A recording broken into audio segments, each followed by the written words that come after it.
Standard textbook, page number 200.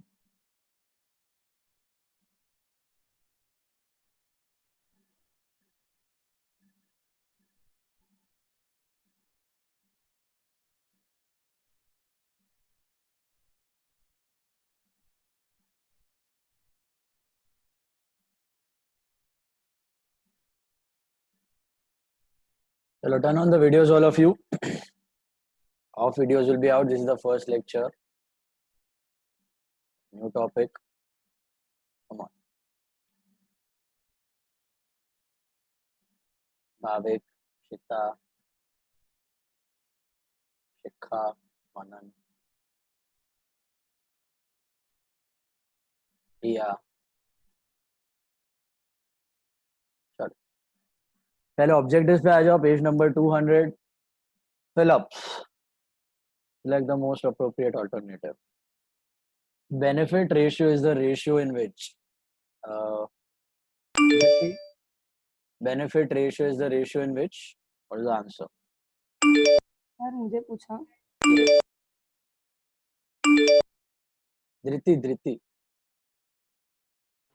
Benefit ratio is the ratio in which the continuing partners benefits from the retirement or death of a partner. Correct. Benefit ratio is the ratio in which the continuing partners benefit due to the retirement or death of a partner. Okay. That is option C. First वाले का answer is C. The ratio in which the existing partners are benefited. वापस वही active passive voice में पूछ लिया है. The ratio in which the existing partner get benefited is which ratio? Gain ratio. Okay.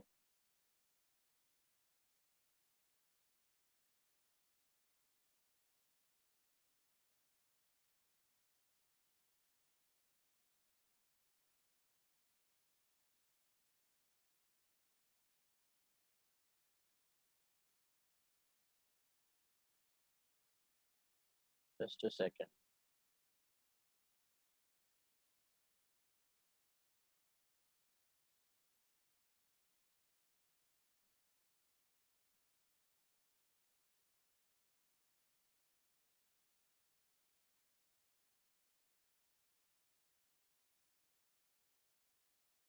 Okay, next one we have profit and loss suspense account is shown in the new balance sheet on the dash side. Parshva, profit and loss suspense account is shown in the new balance sheet on the dash side. Asset side. Asset side. Finally, तेरा आवाज सुनाई दिया. Asset side. Okay. Death is a compulsory dash. Dash is a compulsory dash. Nitisha. Winding up. No. Death is a compulsory dash. Retirement. Death means compulsory retirement. Winding up मतलब पूरा business बंद हो जाना. जो अब हम लोग सीखने वाले हैं ना नेक्स्ट टॉपिक डिसॉल्यूशन, उसका मतलब होता है वाइंडिंग अप. ठीक है. डेथ मतलब कंपलसरी रिटायरमेंट, मतलब पार्टनर छोड़ के जा रहा है business. Death means compulsory retirement. Sir कौन सा page? Okay, 200. The balance on the capital account of partners on his death is transferred to dash account. Sakshi.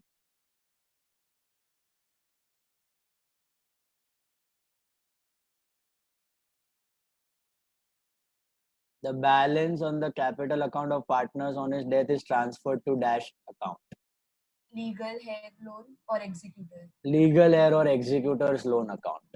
Legal heir or executor's loan account. Give one word or term which substitutes each of the following. Excess of credit side over debit side of profit and loss adjustment account. Shikha, what is excess of credit side over debit side of P&L adjustment account? Profit. Profit on revaluation. पूरा लिखना. Profit on revaluation. Profit on revaluation. Okay. Profit on revaluation. Then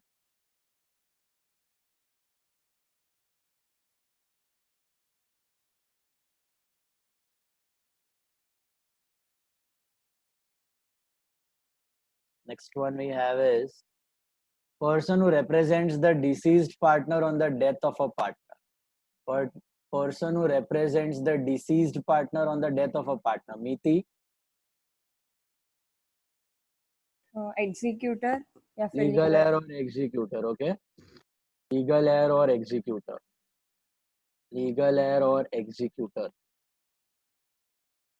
Accumulated past profits kept in the form of reserve. Miloni?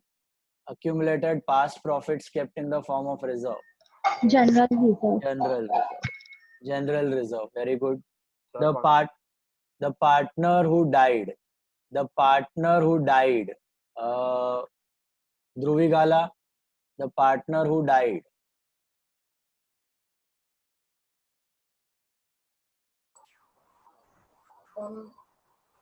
Retiring partner या Retiring partner, how you can die? Dead partner. dead partner. Deceased partner. The partner who died is called deceased. Deceased का मतलब dead होता है. Okay, deceased या dead partner. Sir आपका screen sharing of है. Screen sharing off है. मालूम है कुछ fault है वहाँ पे. The proportion in which the continuing partners benefit due to the death of a partner. The proportion in which the continuing partner benefit due to death of a partner. Suhani?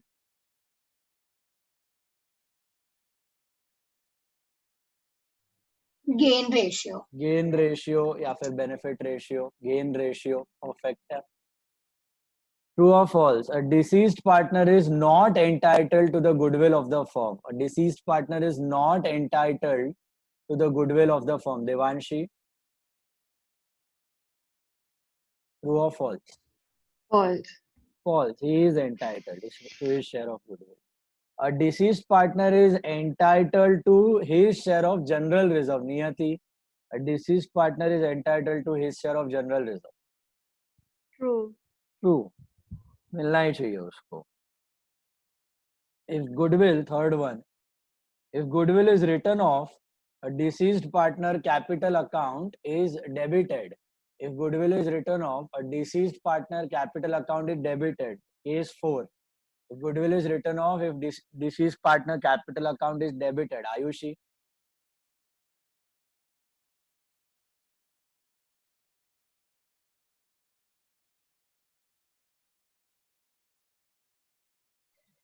false. False. Fourth case में जब right of होता है तभी किसका account debit होता है? तो continuing partner. Return of बोल रहा है मतलब आइदर केस 2 या केस 4 ही होता है. ओके, तो case 2 case 4 return of always it is continuing Sir, partners debit. मुझे दूसरे डिवाइस से मैं लॉगिन कर रही हूँ, मुझे लोन आना है. After the death of a partner, entire amount due to the deceased partner is paid to the legal representative of the deceased partner. After the death of a partner, the amount is paid to the legal representative of the deceased partner. Adit Shah. True. True. Legal representative मतलब executor या legal है, उसी को pay किया जाता है. बराबर है.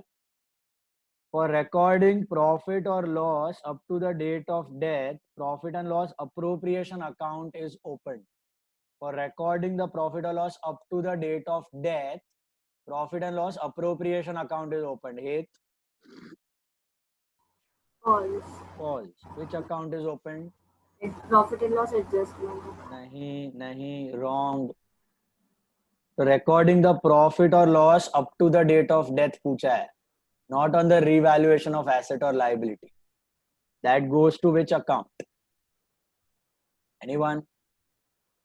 P&L suspense. P&L suspense. Okay, P&L suspense account is open for that. Share of profit up to date of death पूछा है, ठीक है. Profit or loss on revaluation पूछा है, that is revaluation account. P&L adjustment account. So this is false. P&L suspense में जाता है share of profit. So your answers of true or false are false, true, false, true, false. F, T, F, T, F.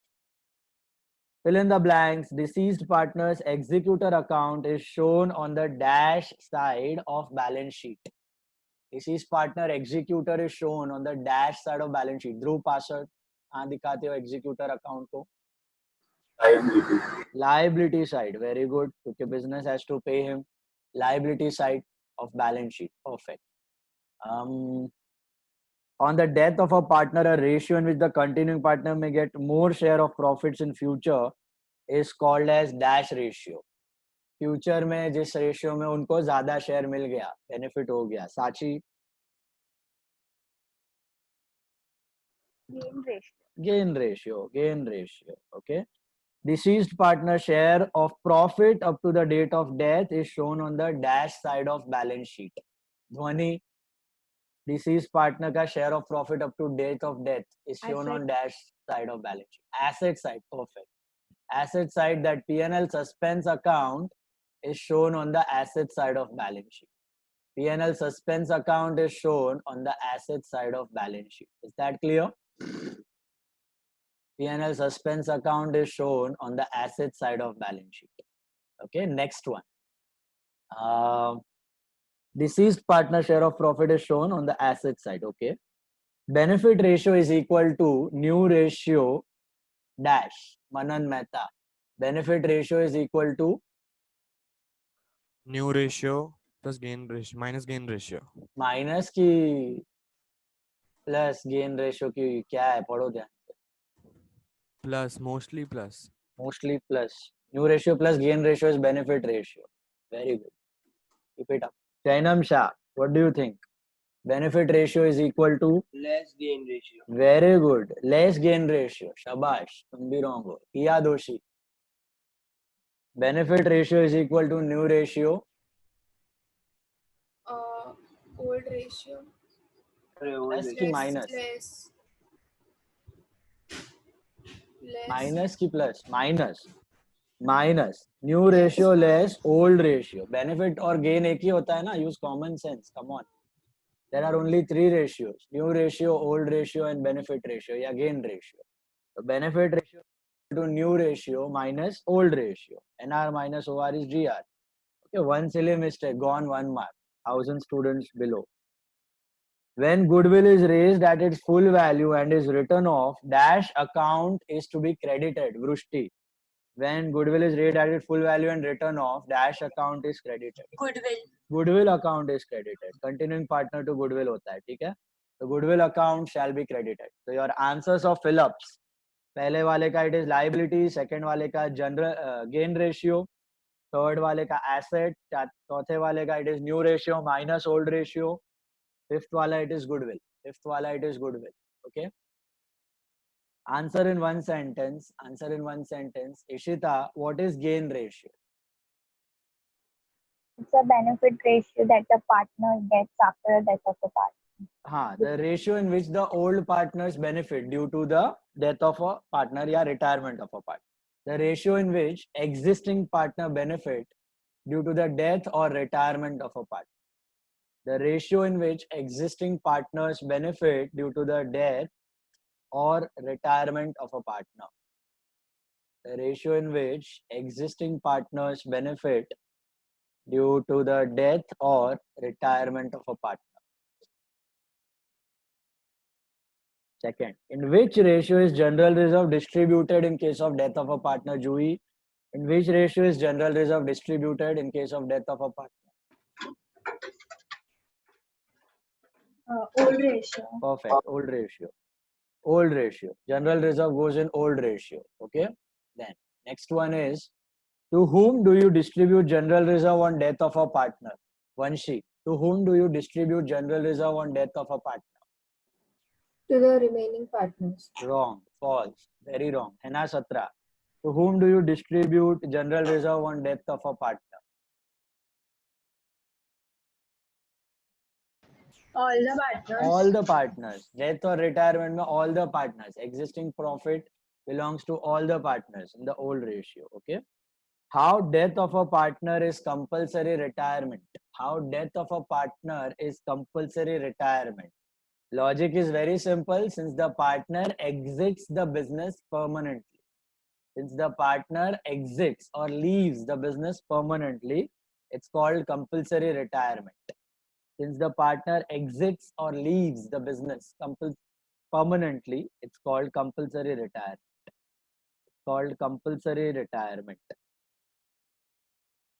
To which account profit is to be transferred up to the date of death? to which account profit is to be transferred up to the date of his death? Ayush? PNL suspense account. PNL suspense account. PNL suspense account. Very good. PNL suspense account. Okay. So that's about your objectives. Okay.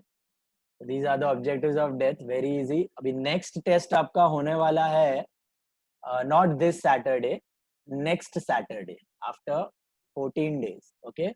And that will be admission plus retirement plus death with objectives. Admission plus retirement plus death with objectives. I've already discussed the objectives of these 3 chapters. Admission plus retirement plus death, तीनों chapters with objectives. Okay. So let's begin now with sir वो objective text book का ही आएगा ना? objective textbook का ही आएगा. Yes. Sir first Object- 5 objectives Sir, बोलो one ना. hour. Sorry, what? MCU का सब आंसर बोलो ना. पीछे से देख लो अभी लेट क्यों आए. राइट है. हाँ. सर कितने आवर्स का होगा? एक सम सबका. 1 sum, 30 marks. 1 hour 15 minutes. Okay. Journal can come, तो ledger sir can come. Objective कैसा आएगा? 10 मार्क का 3 Sorry, not 30 marks, 40 marks. 10 marks objectives, 30 marks. 3 marks, 3 question of 30 marks. Okay, 1 hour 30 minutes. Sir one sentence और सब होगा ना? Yeah, one sentence का chance कम है. Other objectives you will have. One sentence are an option. One sentence का chance are very less.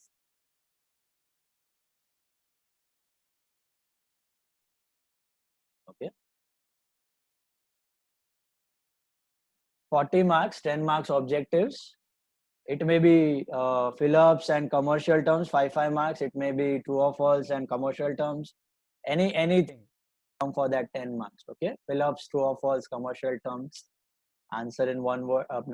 Fill-ups with multiple objectives, fill-ups without objectives, without options.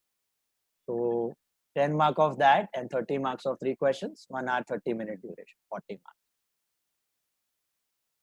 Start with a new topic, that is dissolution.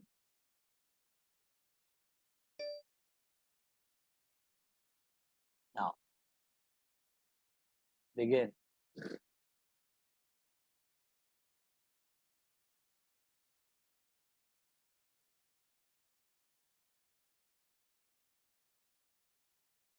New topic, dissolution of a partnership firm.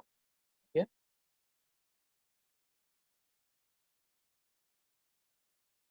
We have already completed 5 chapters.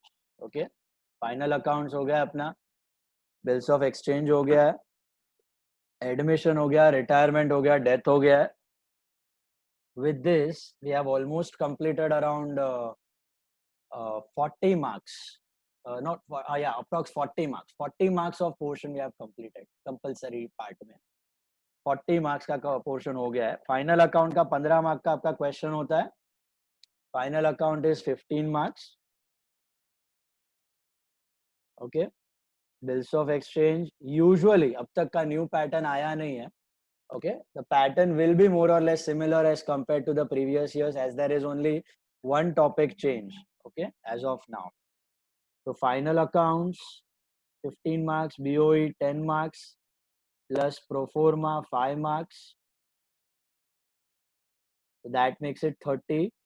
And you have admission, retirement, death में से कोई भी एक attempt करना है आपको 10 mark. Okay. So 15 mark final accounts, 15 mark BOE, 10 mark of admission या retirement या death. 40 marks आपके प्रॉब्लम्स और इसमें मेन ऑब्जेक्टिव में से हो गया, और बाकी फिलअप्स कमर्शियल टर्म में से आई एम अज्यूमिंग 2 मार्क का और कुछ पूछ सकते हैं इन चैप्टर्स में से. So that makes it 42. So approx 42 to 43 marks portion we have already completed out of 80 marks. More than half the portion is done. Okay. We are moving to the next topic, that is dissolution now, which has a weightage of 10 marks. Dissolution has a weightage of 10 more marks. So with this will be on 52 to 53 marks of the portion will be completed with dissolution. Okay. Then we are left with NPO, non-profit organization. Okay. And Sir, vertical this is a statement. compulsory question. Dissolution used to come as an option with shares और debentures के option में dissolution आता था अब तक, but always advisable to go for dissolution. Okay, shares debentures हम लोग सीखेंगे, करेंगे भी अच्छे से, but it is like again shares and debentures they'll ask you journal entry, and here you will have a problem where something tallies. It's a concrete proof that your problem is right. Okay. While solving also will come to know the difficulty level of both the topics, since that is company accounts. So company accounts is very vast. उसका थोड़ा सा introduction आपको ये साल है shares और debentures के form. So company accounts is quite vast. So आपको difficulty level में भी dissolution will find it far more easier as compared to your shares and debentures. Okay, we'll be doing both, but do dissolution perfectly. Okay, go for dissolution. भी pattern आया नहीं है, pattern आ जाएगा तो अपने को परफेक्ट आइडिया भी आ जाएगा उसका. अभी तक तो एवरी टाइम ओके समझ के चलो उसको डिसोल्यूशन, उसको स्पेयर रखो. कीप शेयर्स एंड डिबेंचर्स वो भी हम लोग परफेक्टली करेंगे. Just keep it spare in case you find a very difficult problem of dissolution. Suppose कुछ नहीं जम रहा है तो लास्ट रिजॉर्ट के जैसे शेयर्स को रखें. ठीक है. So go for dissolution, prepare it perfectly, no other choice, ऐसे ही समझ के चल. एडमिशन रिटायरमेंट डेथ में मैंने आपको बताया था कोई भी आप दो टॉपिक अच्छे से कर सकते हो. एडमिशन रिटायरमेंट अच्छे से करो, या रिटायरमेंट डेथ अच्छे से करो, या फिर एडमिशन और डेथ अच्छे से करो. दो टॉपिक्स आपको एकदम परफेक्टली आने चाहिए आउट ऑफ 3. ओके. रिटायरमेंट क्योंकि दो टॉपिक आ गए तो will be able to attempt. उसमें भी एडवाइजेबल है कि आप एडमिशन एक तो 100% बराबर से करो, क्योंकि एग्जाम में एडमिशन तो आता और आता ही है. एडमिशन के साथ यू मे हैव रिटायरमेंट या एडमिशन के साथ you may have death. Admission तो they ask and ask. Previous 9 papers will be solving board papers, will understand. Okay. Admission is there in almost every paper. एक instance ऐसा हुआ था जहाँ पे रिटायरमेंट और डेथ पूछा था. Okay. Otherwise every paper admission comes definitely. Okay. अब प्रैक्टिकली भी आपके लिए इंपॉर्टेंट है. आप कोई भी फॉर्म ज्वाइन कर रहे हो या बिजनेस ज्वाइन कर रहे हो या प्रैक्टिकली काम कर रहे हो तो एडमिशन के चांसेस ज्यादा है पार्ट है. रिटायरमेंट और डेथ का बहुत रेयर सिचुएशन. डेथ तो बहुत ही रेयर होता है प्रैक्टिकल सिनेरियो में. रिटायरमेंट भी बहुत रेयर होता है, कोई छोड़ के जा रहा है बिजनेस या कोई रिटायर. ओके. दो situation accounting treatment are very rare thing. So from practical point of view also admission of a partner very important. Okay. So let's continue now with dissolution. See, let's understand the topic first. What do you mean by dissolution? Have any idea, anyone looking at the term? क्या होगा इसका? Means sir we end the whole form. Yes. Dissolution का मतलब होता है we are ending the business of a partnership firm. Dissolution का मतलब होता है we are ending the business of a partnership firm. Okay? जब business end हो जाता है, फॉर्म का बिजनेस खत्म हो जाता है, फॉर्म क्लोज हो जाता है, that's called dissolution. Closure of a business or closure of the firm is called dissolution of a partnership firm. Now, there is something that is called as dissolution of a partnership. Dissolution of a partnership. ये भी कोई चीज होती है. अभी dissolution of partnership is not same as dissolution of a firm. Okay? Dissolution of a partnership is not same as dissolution of a firm. Dissolution of a firm में क्या होता है? पूरा business बंद हो गया. Business बंद हो गया. Relation between all the partners comes to an end. Whereas dissolution of a partnership में सभी पार्टनर का रिलेशन खत्म नहीं होता. डिसोल्यूशन ऑफ अ पार्टनरशिप में few partner may have a change in relationship. Okay, called dissolution of partnership. I'll give you an example. We saw in retirement, we saw in death. What happened in retirement and death? Can you think and tell me what happened? Did the business get shut down or the internal relation between the partners changed? What happened? Internal relation. Internal relation between the partners changed. Okay, एक partners के साथ सबका relation टूट गया और फिर नया partner admission में सपोज नया पार्टनर आ गया या फिर रिटायरमेंट और डेथ में एक पार्टनर के साथ रिलेशन टूट गया. So like that internal change in the partnership, breaking up और making up, that's called dissolution of partnership. That's called dissolution of partnership. मतलब डिसोल्यूशन ऑफ पार्टनरशिप में आपका सिर्फ पर्टिकुलर पार्टनर या 2-3 पार्टनर के साथ कुछ रिलेशन चेंज होगा और उसको आप नया एग्रीमेंट बना के वापस ठीक कर सकते हो और वापस बिजनेस कंटिन्यू कर सकते हो. लेकिन जब आप डिसोल्यूशन ऑफ अ फर्म की बात कर रहे हो तो मतलब ऐसा नहीं कि 1-2 पार्टनर के साथ आपका रिलेशन खत्म हुआ है या फिर रिटायर हुआ है कोई या फिर कोई मर गया है. इंटरनल चेंज नहीं हुआ है आपका रिलेशन, नया एग्रीमेंट बन के कंटिन्यू नहीं कर सकते. डिसोल्यूशन ऑफ अ फर्म का मतलब बिजनेस ठप, ठप मतलब बंद, ताला लग गया है, बिजनेस कंटिन्यू नहीं होने वाला है. That's called dissolution of a partnership firm. आपका एसेट लायबिलिटी सब बेच बाज के आपको दुकान का शटर बंद करने का, that is what is called as dissolution of a partnership firm.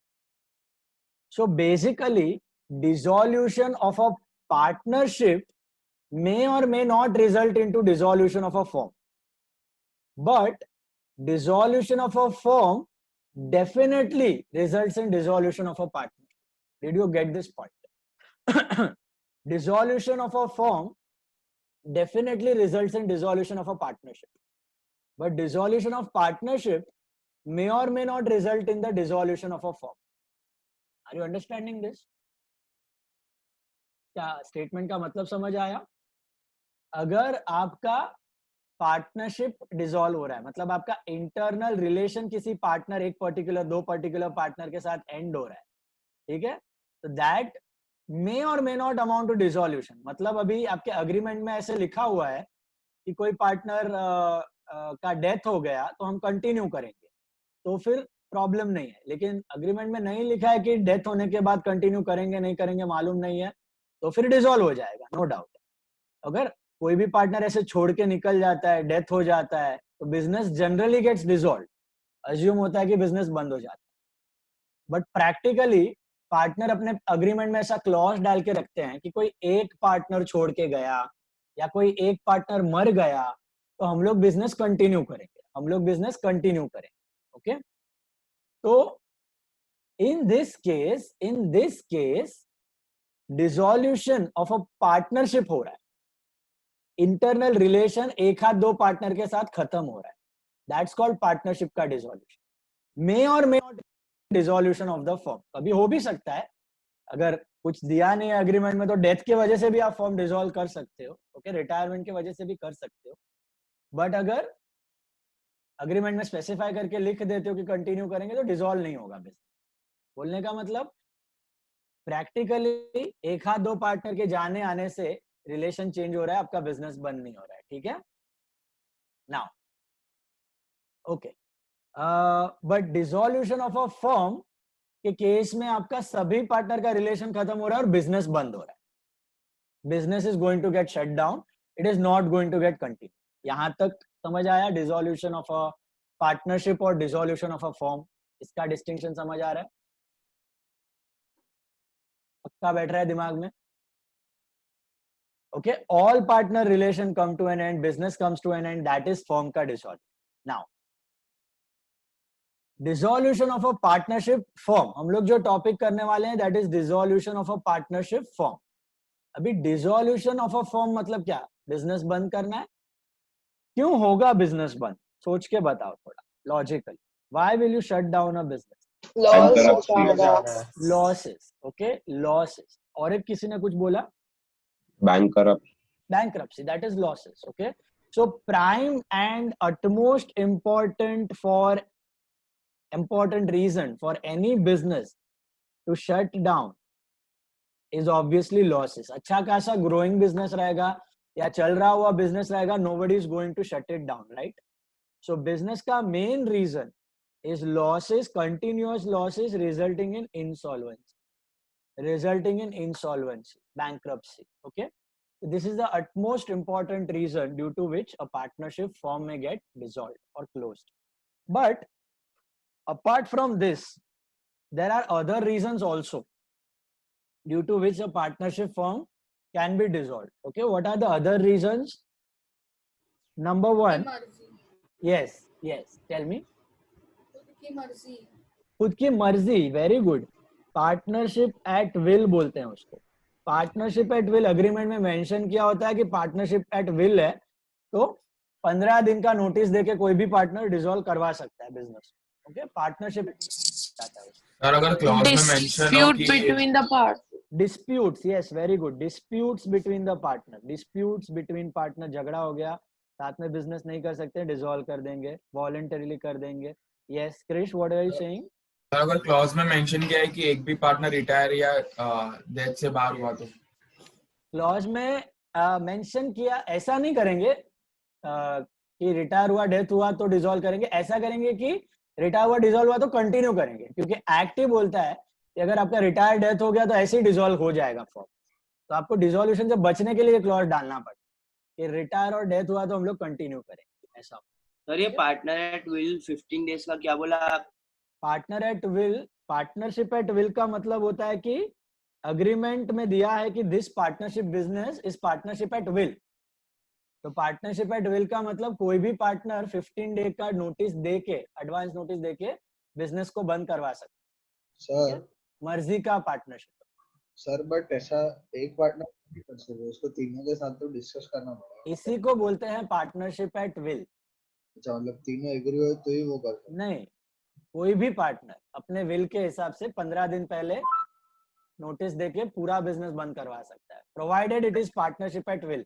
ऐसा कोई डालता ही नहीं अग्रीमेंट में. ये सब थियोरिटिकल बता रहा हूँ ना मैं आपको, ये सब थियोरिटिकल चीज है. आप सर तो लॉजिक दूसरे तो उसको अपोज नहीं कर सकते. हाँ सर, तो फिर करे तो वो लोग पहले पार्टनरशिप एट विल नहीं बनाते इन दैट केस. अच्छा. These are all theoretical stuff.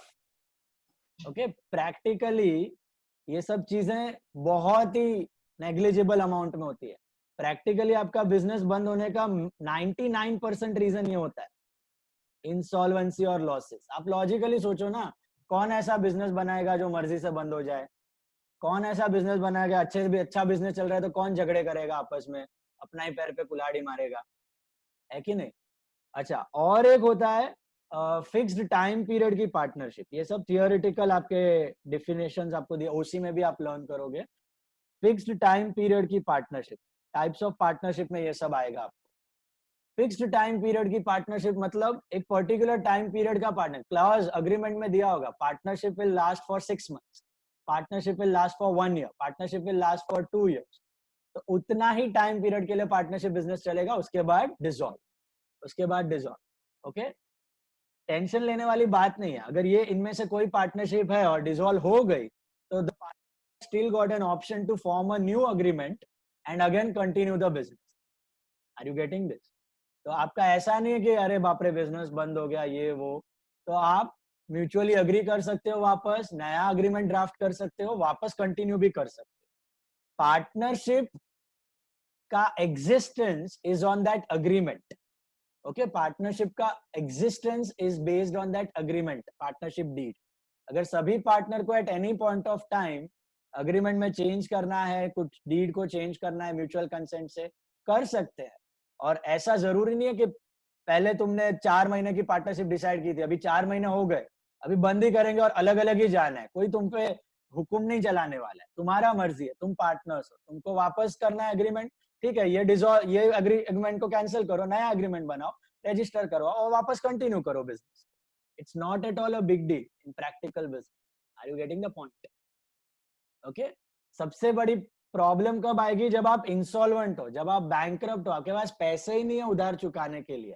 फिर तो यार आपको झक मार के बिजनेस बंद करना ही पड़ेगा. आपको चालू रखना है तो क्या उधारी पे चालू रखोगे? दूसरों के पैसों पे आप ऐश करोगे? ऐसा थोड़ी चलेगा. It's not possible, right? So आपको झक मार के बिजनेस बंद करना पड़ेगा provided you are insolvent if you are not able to repay the dues of outsiders. Okay, now these are all theoretical differences where definitions of different types of partnerships. Partnership at will होता है, dispute के वजह से आप बंद कर सकते हो, time period. Then there is a partnership for a particular venture. Partnership for particular venture. Venture का मतलब होता है particular business. Okay, particular business. तो कोई ऐसी पार्टनरशिप बनी है जो एक पर्टिकुलर ऑर्डर को कंप्लीट करने के लिए बनी है. Okay, temporary partnership, joint venture भी बोलते हैं उसको, जॉइंट वेंचर बोलते हैं या टेम्पररी पार्टनरशिप बोलते हैं. This is for a particular venture कि भैया ए और बी ने पार्टनरशिप की कि हम लोग यहाँ से Dubai 5,000 ton food grains export करेंगे और उसके बाद हमारा पार्टनरशिप खत्म. वो एक ऑर्डर, वो एक बिजनेस के वेंचर के लिए वो लोग ने टाई अप किया, 5,000 टन एक्सपोर्ट किया और काम खत्म. तो वो वेंचर खत्म हो जाएगा तो partnership will get dissolved. Okay, all these stuffs are mentioned in your agreement. Mind you, आपके अग्रीमेंट में ये सब मेंशन किया होगा. ऑब्वियसली डिस्प्यूट नहीं किया होगा, डिस्प्यूट बाद में भी हो सकता है, बट ये बाकी सब चीजें आपके अग्रीमेंट में स्पेसिफाई की होंगी कि ये चीज हो गई तो आपका partnership firm will be dissolve, business will be dissolve. तो इन रीजंस की वजह से आप बंद कर सकते हो. अपार्ट फ्रॉम दैट, अच्छा ये सब रीजंस है ना वॉलंटरी रीजंस है. वॉलंटरीली डिसॉल्व कर रहे हो आप. वॉलंटरीली मतलब मर्जी से. इन सभी केसेस में आप मर्जी से बिजनेस को बंद कर रहे हो. ठीक है, these are all called as voluntarily dissolve business, voluntary dissolution. क्योंकि आपने खुद ने ही डिसाइड किया था अग्रीमेंट में डाल के कि ये होगा तो हम बंद करेंगे, वेंचर होगा तो हम बंद करेंगे, 3-4 महीने 6 महीने 2 साल हो जाएंगे तो बंद करेंगे.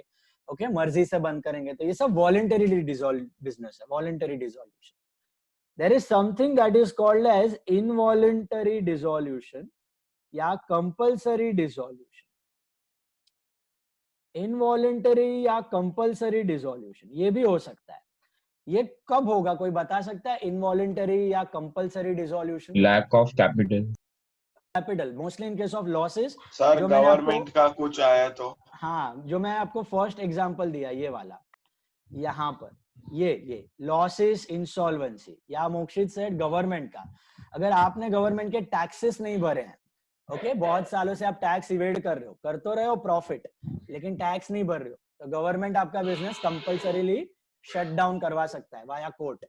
ओके, लीगल प्रोसीडिंग के थ्रू आपका बिजनेस बंद करवा सकता है. तो नॉन पेमेंट ऑफ टैक्सेस, आपको कंपल्सरीली बिजनेस बंद करवाना पड़ेगा. और आपने क्रेडिटर का उधारी नहीं चुकाया है.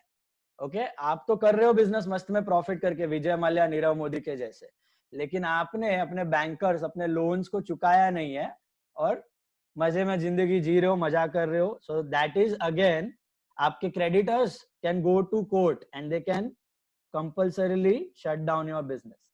क्रेडिटर्स या आपके लोन गिवर्स आपका बिजनेस बंद करवा सकते हैं. Number 3, okay, mostly in case of losses, ये मैंने ऑलरेडी बताया, लॉसेस, इंसॉल्वेंसी. लॉसेस इंसॉल्वेंसी में कोई भी थर्ड पार्टी, बैंक हो, क्रेडिटर हो, गवर्नमेंट हो, any of them can approach court and shut down your business. Okay, so partnership firm voluntarily तो डिसॉल्व हो सकता है, खुद के मर्जी से तो आप बंद कर ही सकते हो, बाहर वाले भी आपका बिजनेस कोर्ट केस करवा के बंद कर सकते हैं. It's possible. Okay, in which situations, in case if you don't pay their dues, you don't pay the taxes, okay, losses में जा रहे हो आप continuously, तो बोलो. yes सर, कभी कोई नेचुरल कैलामिटीज और वैसा है उसके वजह से बिजनेस स्टॉप हो गया तो वो कैसे हो सकता है? वॉलंटरी है, कैलामिटी हो गया ना, accidents, earthquakes, floods, corona virus. Okay, they will amount to losses indirectly. अच्छा, एंड लॉसेस के बाद आपको बिजनेस बंद करना पड़ेगा. At present there are so many businesses getting shut down, so many businesses are filing for bankruptcy. I'll send you a list. I just got a message some 3-4 days ago. Okay, US के business की list मिली, आपको भेजूंगा. दिमाग काम नहीं करेगा, इतने सारे बिजनेस है. आप मॉल में जो ब्रांड्स देखते थे, Zara, H&M, Helio, ये सब काफी सारे बिजनेसेस, इनमें से they are going bankrupt. Okay, bankruptcy मतलब क्या, अभी ये कोरोना वायरस हो गया, कभी अर्थक्वेक हो गया, कभी फ्लड हो गया, कभी फैमाइन, कभी ड्रॉट्स हो गया, कभी कोई और नेचुरल कैलामिटी हो गई, तो फायर लग गया, तो इसकी वजह से huge losses the business will suffer, huge losses on, so that amounts to losses and insolvency ultimately. तो कंपलसरी भी हो सकता है या फिर आप वॉलंटरी भी लॉसेस की वजह से बंद करवा सकते हो. Is that clear? So as I told you, 99% of the businesses, they get shut down due to insolvency and losses. Okay, prime and the most important reason of dissolution. Not only of firms, any business, sole proprietorship, partnership, companies go bankrupt. Okay, main reasons are losses and insolvency. So that's about your partnership firm का dissolution. Comfortable यहाँ तक क्या बताया, समझ में आ रही है बात? पहले तो पार्टनरशिप और पार्टनरशिप फर्म का डिसोल्यूशन, इसमें फर्क है, ये समझ आया सबको? Dissolution of partnership is different from dissolution of a firm. This part you understood? Internal एक हाथ दो रिलेशन चेंज हो गया है तो दैट्स डिसोल्यूशन ऑफ पार्टनरशिप. सबका रिलेशन खत्म, बिजनेस बंद, तो that's dissolution of a firm. Dissolution of a firm जरूरी है कि हर बार मर्जी से हो कि इनवॉलंटरीली भी हो सकता है, कंपल्सरीली भी हो सकता है? बोलो. डिसोल्यूशन ऑफ अ फर्म मर्जी से ही होता है कि कंपल्सरीली भी हो सकता है? बोलो. सर दोनों हो सकता है. दोनों हो सकता है, मर्जी से भी हो सकता है, कंपल्सरी डिसोल्यूशन भी हो सकता है. बराबर है? मर्जी से किया voluntarily, these are the reasons of मर्जी. Okay, and compulsorily, these are the reason of compulsory. मर्जी में भी लॉसेस इंसॉल्वेंसी आ जाता है, इसमें भी लॉसेस इंसॉल्वेंसी आ जाता है. ओके, तो लॉसेस कॉमन फॉर बोथ. आप खुद तो करवा ही सकते हो, बाकी बाहर वाले भी अगर आप चुका नहीं रहे हो तो वो लोग भी करवा सकते हैं कोर्ट को अप्रोच करके. अच्छा, in either of the cases dissolution में होता क्या, अभी प्रैक्टिकली हम लोग देखेंगे प्रॉब्लम में क्या करना है. ये तो थियोरी था. प्रॉब्लम में समझने के लिए let's understand with the help of a balance sheet. अभी यहां से सब लोग एकदम ध्यान से देखना. अगर ये कंसेप्ट आपको समझ आ गया तो आपको टॉपिक समझ आ गया. एकदम ध्यान से focus 100%.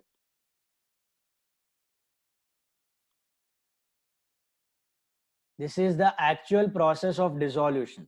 This is the actual process of dissolution. What is happening that I'm showing you.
See, all of you have the balance sheet in front of you.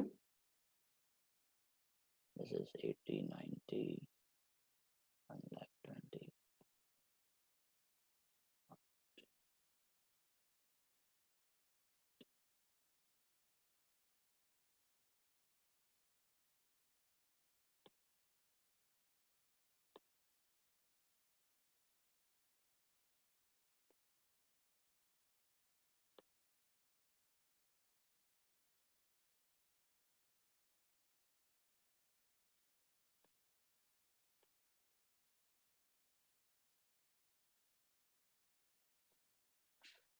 This is the balance sheet in front of you. Okay. 1,20,000 पे tallied balance sheet है तुम्हारे पास।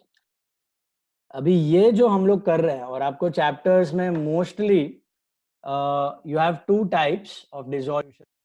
Okay, one is normal dissolution जो हमने सीखा, voluntarily without having any losses, without the insolvency of the partners, voluntarily dissolved business, उसके problems आते हैं। And yeah, you have losses, insolvency वाला cases of dissolution. Okay, so this example is of normal business, normal solvent business that is getting dissolved. Okay, this is the example of a normal solvent business that is getting dissolved. What do you mean by solvent and insolvent? याद है आपको, हमने 11th standard में सीखा था solvent and insolvent. A person whose assets are more than external liabilities, या business whose assets are more than external liabilities, it's called solvent business. And business whose assets are less than the external liabilities, it's called insolvent. You're looking at this business, tell me, is it a solvent business or an insolvent business? Solvent business. Solvent business का मतलब क्या होता है? आज के तारीख में अगर बिजनेस बंद हो रहा है तो ये अपने सभी एसेट्स को बेच के 1,20,000 जमा कर सकता है अप्रोक्स, जिससे ये अपने क्रेडिटर बैंक लोन को रीपे कर सकता है आराम से। ये उसके एक्सटर्नल लायबिलिटीज। तो एक्सटर्नल लायबिलिटी आप आराम से चुका सकते हो, बाकी पैसा तो ओनर को ही जाने वाला है, तो टेंशन लेने की जरूरत नहीं है। So this is a solvent business, this is a solvent business, correct. तो इंसॉल्वेंट बिजनेस का मतलब क्या होता है? जब assets are less than external liability, जब आप एसेट्स कम है, एक्सटर्नल लायबिलिटी नहीं चुका पाओगे, दैट्स कॉल्ड इंसॉल्वेंट बिजनेस। वो हम लोग आगे देखेंगे। तो फिलहाल we are focusing on dissolution of a solvent business. Okay, अब ये आपकी बैलेंस शीट रेडी हो गई है। जब भी आपका सॉल्वेंट बिजनेस डिसॉल्व होता है ना, सॉल्वेंट मतलब प्रॉफिट मेकिंग बिजनेस, ओके, आप चुका रहे हो, तो वो मर्जी से हुआ डिसॉल्यूशन है। अब सोचो, ये कोई चीज मर्जी से हो रही है, तो आप किसी डेट फाइनलाइज करोगे डिसॉल्यूशन की? Which date you will finalise for dissolution of any business? Financial year end पे ही करोगे, सब कुछ फाइनल अकाउंट्स बनाने के बाद। समझ में आ रही है बात? तो लॉजिकली जब फाइनल अकाउंट बन जाएंगे, उस डेट पे आप बिजनेस बंद करोगे तो अच्छा रहेगा आपके लिए भी। बाय चांस बीच में हो भी रहा है तो अपने को उतने टाइम का फाइनल अकाउंट्स बना के रेडी करना पड़ेगा, और उसके बाद डिसॉल्व करेंगे। Okay, generally it happens on year and. अगर ना भी हो, मार्च में हो या मिड जून में हो या जुलाई में हो, तो वहां तक, मार्च से लेके जून जुलाई तक या दिसंबर से लेके जून जुलाई तक आपको वापस फाइनल अकाउंट बनाने होंगे 6 महीने के, उसके बाद आप डिसॉल्व करोगे। ठीक है, तो वो आपको फाइनल अकाउंट्स नहीं बनाने 6 महीने के, आपको तो बैलेंस शीट रेडी दिया रहेगा क्वेश्चन में। So generally I was telling, practically dissolution happens on the year end, financial year के एंड पे। ठीक है, जो मर्जी का डिसॉल्यूशन है, वॉलंटरी डिसॉल्यूशन, जो लॉसेस या इंसॉल्वेंसी की वजह से नहीं हो रहा है, ऐसा dissolution we are talking about that. Okay, तो स्टार्टिंग में will be doing problems based on that type of dissolution, जहां पे लॉसेस और इंसॉल्वेंसी नहीं है। अच्छे बिजनेस है लेकिन पार्टनरशिप एट विल होगा या partnership for a time period होगा, इसके वजह से आप लोग बिजनेस बंद कर रहे हो। ओके, वॉलंटरीली डिसॉल्व कर रहे हो बिजनेस को। तो ये dissolution generally happens on year and. तो उस डेट की बैलेंस शीट आपको बना के दे दी है। Suppose balance sheet is as on 31 March 2019। तो 18-19 का साल खत्म हुआ, अभी पार्टनर्स ने डिसाइड किया ये बिजनेस बंद करना है। अभी सोच के बताओ, बिजनेस बंद करने का मतलब क्या, करना क्या है अभी? करोगे सर क्या? पहले सब लायबिलिटी हम लोग दे देंगे और बाद में जो बचा वो आपस में डिस्ट्रीब्यूट कर देंगे। हाँ, लेकिन लायबिलिटी देने के लिए पैसे कहाँ से आएंगे? ये सब है ना एसेट्स, एसेट को बेचना पड़ेगा, एसेट बेच देंगे। एसेट बेच देंगे। तो वो ही है डिसॉल्यूशन का सार, द महामंत्र of dissolution. Okay, the common logic of dissolution is this only. आपको बिजनेस बंद करना है तो क्या करने का? सेल आउट द एसेट्स, पे ऑफ द लायबिलिटी। आपको बैलेंस शीट खाली करनी है। समझ आ रही है? हमने 11th स्टैंडर्ड में बैलेंस शीट शुरू की थी, याद है? तब खाली थी और पहला एंट्री आया था कैश और capital was on the asset side, capital was on the liability side। वहां से शुरू हुआ था सब कहानी। अभी अंत में क्या करना है अपने को? सब एसेट बेचना है, सब लायबिलिटी को पे ऑफ करना है और बैलेंस शीट को खत्म करना है, खाली करना है। ठीक है, तो अभी let's start the sale of asset. लेकिन उससे पहले हम लोग क्या करेंगे, देखो यहाँ पे ध्यान से, can you see this general reserve? What are this general reserve? Profit किसको बिलोंग करता है? दोनों पार्टनर्स को। ठीक है, अभी मैं प्रोसेस शुरू कर रहा हूँ डिसोल्यूशन का। अभी पार्टनर ने डिसाइड किया हुआ है कि 31 मार्च 19 को इनको बिजनेस बंद करना है। They want to shut down the business. Okay, they are sharing profits and losses in the ratio of 1:1। Equal profit sharing ratio है दोनों का, 1:1 में शेयर करते हैं। ठीक है, पहला चीज पार्टनर क्या करेंगे? पहला चीज पार्टनर ये रिजर्व जो है इसको क्या करेंगे? डिस्ट्रीब्यूट कर लेंगे आपस में, क्योंकि reserves belong to the partners. तो ये 10,000 का जो जनरल रिजर्व है ये हट जाएगा 10,000 और ये पार्टनर में मिल जाएगा। तो इनका जो कैपिटल है ना 50 और 30, ये अभी हो जाएगा 55 एंड 35। ये कैपिटल हो जाएगा 55 एंड 35। आपको समझ में आया मैंने क्या किया यहाँ पे? What did I do just now? Did you all understand? Reserves को मैंने खत्म कर दिया और डिस्ट्रीब्यूट कर दिया पार्टनर्स में, तो रिजर्व्स कम हो गए और पार्टनर्स का कैपिटल बढ़ गया। यही हम लोग करते हैं ना एडमिशन, रिटायरमेंट, डेथ में। Partner general reserve to partner capital, general reserve to partner capital, partner capital में बाय जनरल रिजर्व। तो जनरल रिजर्व घट गया, कैपिटल बढ़ गया। यहां तक क्लियर आया? अभी एसेट बेचने का शुरू करोगे क्योंकि पैसे चाहिए लायबिलिटी चुकाने के लिए, बराबर है? पूरा खाली करना है आपको बैलेंस शीट। नाउ एसेट आप लोग डिसोल्यूशन के टाइम पे बेच रहे हो, तो मुझे सोच के बताना, आपने जो सोच के रखा है 40,000 का प्लांट है, जरूरी है कि एग्जैक्ट 40,000 में ही बिक जाएगा? There is bound to be some profit और loss. There is bound to be some profit or loss, क्योंकि आप अपनी मर्जी से अभी बिजनेस बंद करके निकालने की ट्राई कर रहे हो बीच में ही। एसेट की लाइफ तो खत्म नहीं हुई है, डेप्रिसिएशन में भी हमने देखा था। तो there is bound to be some profit or loss, there is bound to be some profit or loss। अभी सोच के बताना, समझो मैंने प्लांट एंड मशीनरी 40,000 का 50,000 में बेचा। कितने में बेचा? 50,000 रुपीज में मैंने प्लांट एंड मशीन। अच्छा, एक और इधर हम लोग एसेट लिख देते हैं। हाँ, I'll just make small change। Stock को मैं 10 कर देता हूँ। Right your bank balance of 10। थोड़ा पैसा भी रख देते हैं, इजी पड़ेगा। चलो, प्लांट एंड मशीनरी 40,000 का मैंने 50,000 में बेचा। बताओ क्या हुआ? प्रॉफिट हुआ, लॉस हुआ? प्रॉफिट हुआ। किसको जाएगा वो प्रॉफिट? पार्टनर्स को। किस पार्टनर को? दोनों पार्टनर को जाएगा। और कौन से रेशियो में जाना चाहिए? 1:1। ध्यान से देखते जाओ, साइकिल चालू हो रहा है। Plant and machinery sold for 50,000, बराबर है? Plant and machinery sold for 50। क्या होगा यहाँ पे? प्लांट हट जाएगा 40 का, 50 में बेचा तो कितने पैसे मिलेंगे आपको? 50,000 मिलेंगे। तो आपका बैंक बैलेंस कितना हो जाएगा अभी यहाँ पे?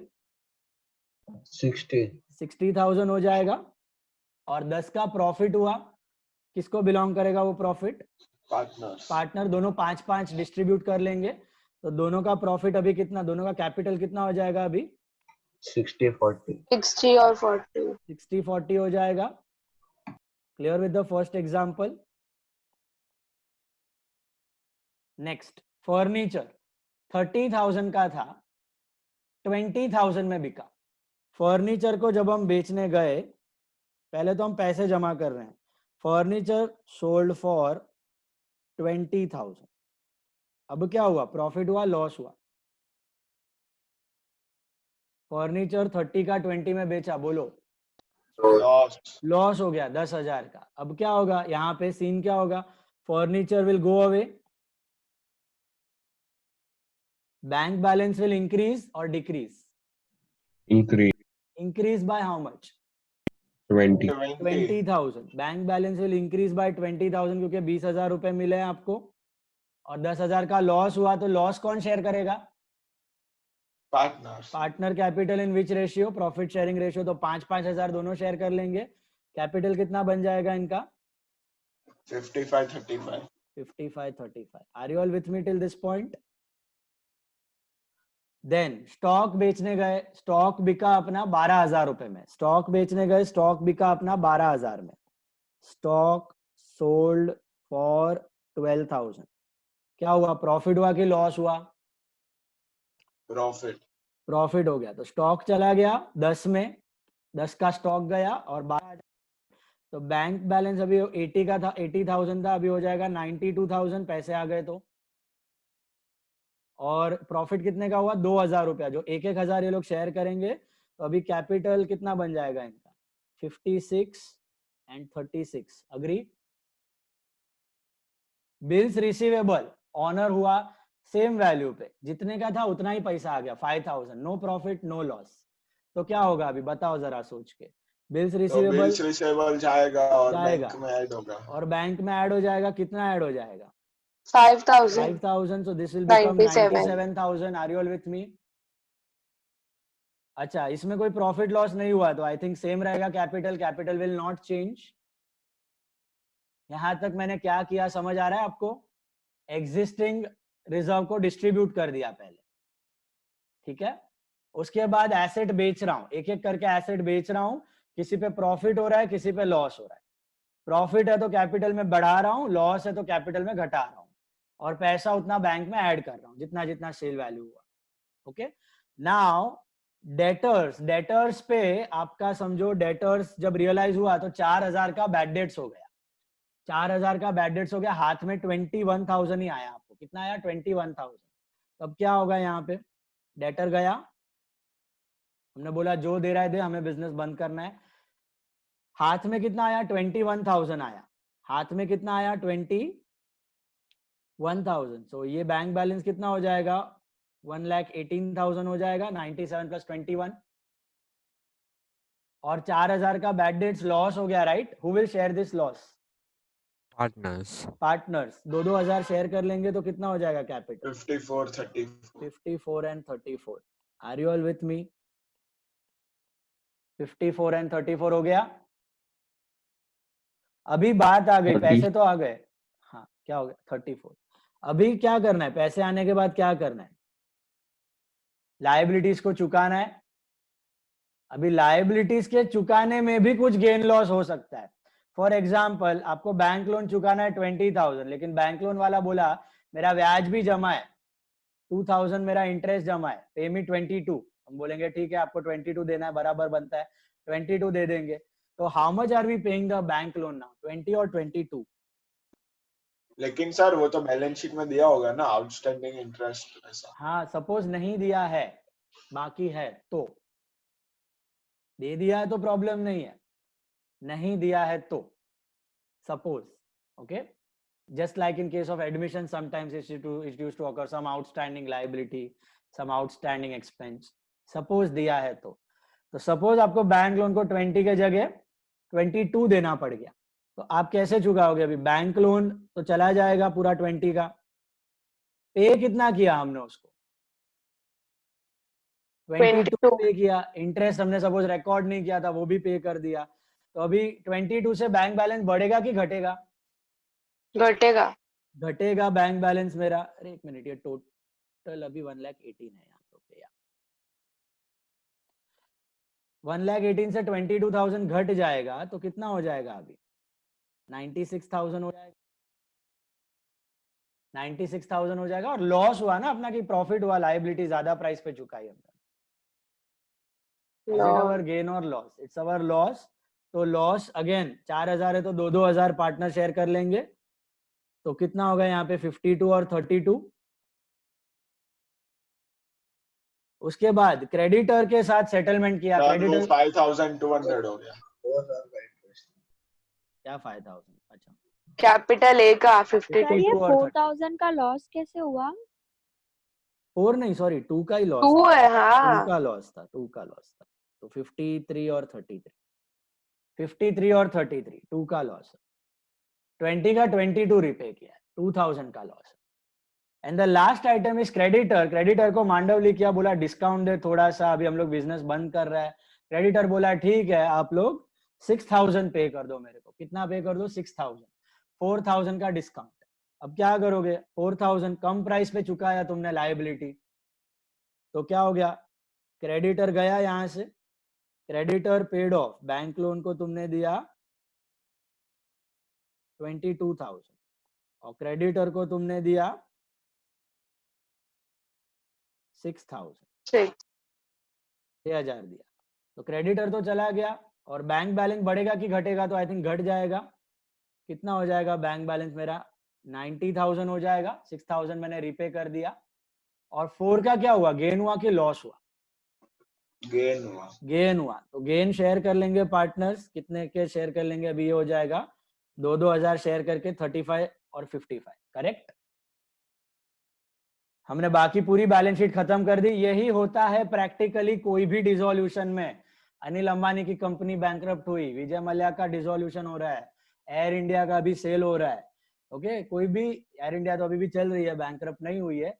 कोई भी कंपनी डिसॉल्व हो रही है, लिक्विडेट हो रही है, इसको लिक्विडेशन बोलते हैं. ओके, तो लिक्विडेशन में किसी भी बिजनेस में, छोटे से लेके बड़ी कंपनी, यही चीज होती है.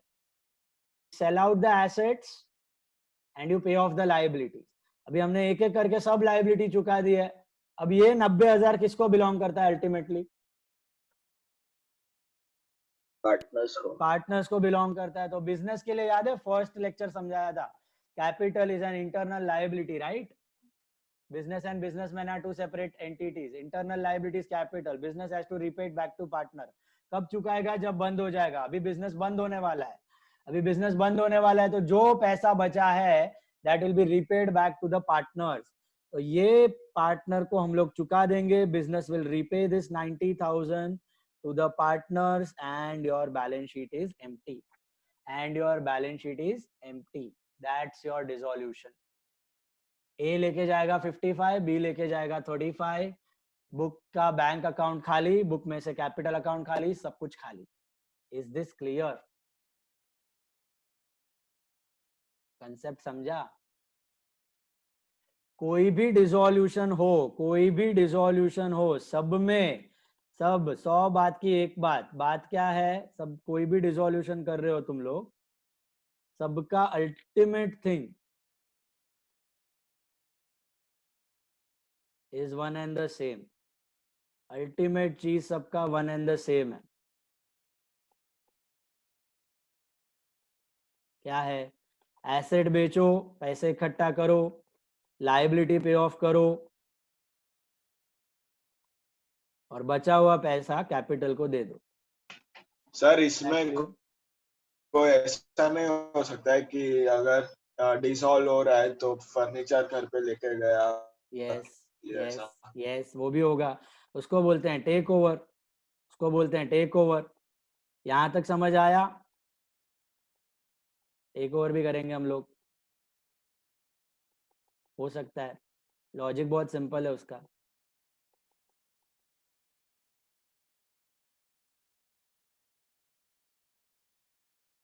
देखते हैं. चलो देखो, डिसोल्यूशन का बेसिक प्रोसेस, बेसिक स्टेप क्या था अपना? एसेट्स बेचो, पैसे इकट्ठा करो, लायबिलिटी पे ऑफ करो, जो बचे that belongs to the owners. Okay, now this was our balance sheet. Sir plant and machinery नहीं है? प्लांट एंड मशीनरी है ना, एंड रिजर्व्स है. प्लांट एंड मशीनरी था अपना 40,000 और ये 10,000, बराबर हो गया. 35, 40, 50, 80, 120 एंड 1 लाख रिजर्व्स था यहाँ पे.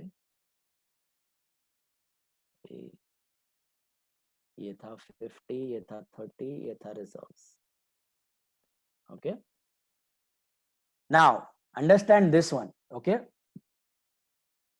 वापस हम लोग डिसोल्यूशन कर रहे हैं. रिजर्व्स क्या हो रहा है अपना? रिजर्व्स डिस्ट्रीब्यूट हो जाएगा. तो ये रिजर्व 10,000 का will be distributed equally suppose. So this becomes 55 and 35,000. यहां तक हमने देखा हुआ था, फिर एसेट बेच दिए थे.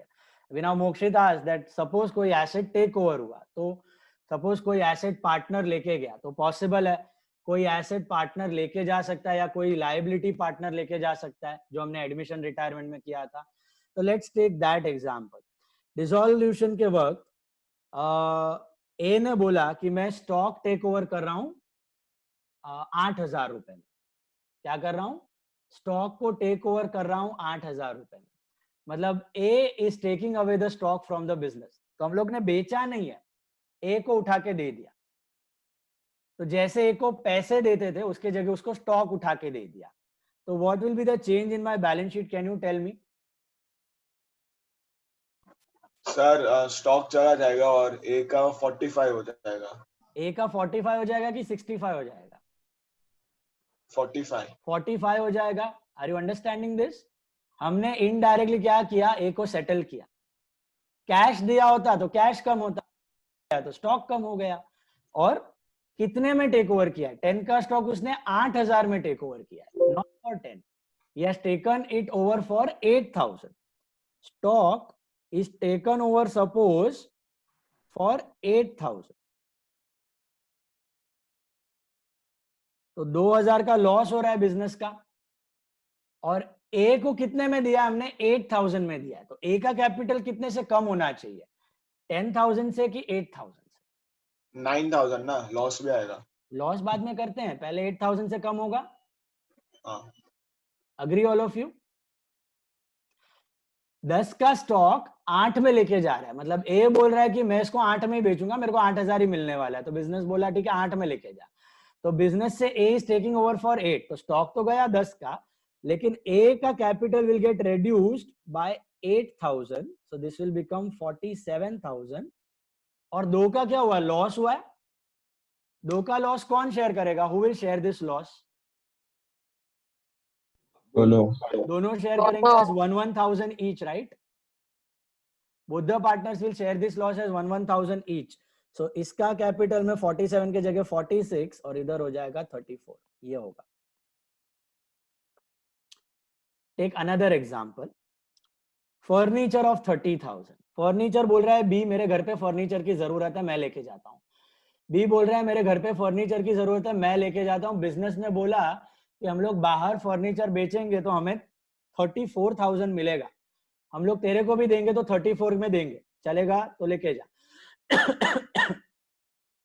हम लोग तुझे भी देंगे तो 34 में ही देंगे, चलेगा तो लेके जा। बी बोलेगा ठीक है मैं 34 में लेके जा रहा हूं। तो फर्नीचर क्या होएगा? 30 का 34 में जा रहा है, तो फायदा हो गया कि नुकसान? फायदा हो गया, प्रॉफिट हो गया। 30 का 34 में जा रहा है, तो furniture will be 0 now, gone. और बी के कैपिटल में से कितना घटाओगे? 34 या 30? 34। What is the take over value? 34। 34 में लेके गया है, 34 में लेके गया है, तो this will become 0 now. B का capital is nil at present. Okay, temporarily nil हो गया है क्योंकि 34 का पूरा फर्नीचर हमने उसको दे दिया, सेटल हो गया। अब प्रॉफिट हुआ कि लॉस? बिजनेस प्रॉफिट किसको बिलोंग करता है? दोनों को। तो दोनों शेयर करेंगे। तो इसका कैपिटल हो जाएगा अभी 48 और इसका कैपिटल हो जाएगा 2000। इसका कैपिटल हो जाएगा 2000 बी का। Another example for taken over plant and machinery. 40,000 का प्लांट एंड मशीनरी है 40,000 का। ए बोल रहा है ये भंगार हो गया है, हम लोग बेचने जाएंगे तो भी कुछ खास मिलेगा नहीं, मेरे को दे दो 26,000 में। A is going to take over the plant and machinery for 26,000. A is taking over the plant and machinery for 26,000. Or let's say 36,000. 36,000. A is taking over the plant and machinery for 36,000. क्या होगा बोलो? 36 में लेके जा रहा है A. ए का capital घटाएंगे। A का कैपिटल घटाएंगे, कितने से घटाएंगे? 36 से घटाएंगे तो A हो जाएगा 12। हाँ। प्लांट क्या हो जाएगा? Gone, taken over. और लॉस हो गया कि गेन? लॉस। 4,000 लॉस हुआ। Who will share that 4? Both the partners. तो ये 10 हो जाएगा और ये वापस नील हो जाएगा। ओके नाउ बैंक लोन है 20,000 का, 20,000 का बैंक लोन है। बी बोल रहा है मेरे को दे दो बैंक लोन, मैं रीपे कर देगा, I will repay the bank loan. Okay I know the bank manager, okay मेरा कुछ सेटिंग है, मैं उसको 18,000 में सेटल करवा देगा, आप मेरे को लोन 18,000 में दे दो। तो B is taking over the bank loan for 18,000। B is taking over the bank loan for 18,000. Now what will happen? B capital बढ़ेगा। कैपिटल बढ़ेगा, हमने किया था ये एडमिशन रिटायरमेंट में, याद है? लायबिलिटी घटती है, कैपिटल बढ़ता है, लायबिलिटी टू पार्टनर्स कैपिटल हो जाता है। तो B क्या कर रहा है? टेक ओवर कर रहा है, बैंक लोन गॉन, बराबर। और कैपिटल क्या होगा? बढ़ेगा कि घटेगा? B का कैपिटल बढ़ेगा। कितने से बढ़ेगा? 18 18 में लेके जा रहा है। अभी बिजनेस क्या क्या हो रहा है? फायदा की नुकसान? प्रॉफिट प्रॉफिट हो रहा है कितने का? 2,000 का। 1,000 कम भाव पे लेके गया, कम भाव पे टेक ओवर हुआ। Are you all understanding? Hello, कम प्राइस पे लेके जा रहा है तो 2,000 का प्रॉफिट हुआ, लायबिलिटी कम प्राइस पे चुक रही है, तो 1,000 who will share? This guy will share 9,000, profit था ना, तो दिस विल बिकम 11 एंड ये कितना था अपना? 18 plus 1 19, 19,000। Is that clear? ये होता है liability taken over. Last example, creditors. Creditors were taken over by A for 8,000। Creditor बोला, ए बोला क्रेडिटर मेरा दोस्त है, मैं उसको मांडवली करके 8,000 में सेटल करवा दूंगा, आप मुझे 8,000 पे दे दो। तो creditors are taken over by A for 8,000। What will happen? You tell me now, सोच के बताना क्या होगा। कैपिटल बढ़ेगा। कैपिटल किसका बढ़ेगा? ए ने लिया ना, ए का कैपिटल कितने हाँ। से बढ़ेगा? 10 के कि 8 से? 8 से, क्योंकि 8 में टेक ओवर कर रहा है ना।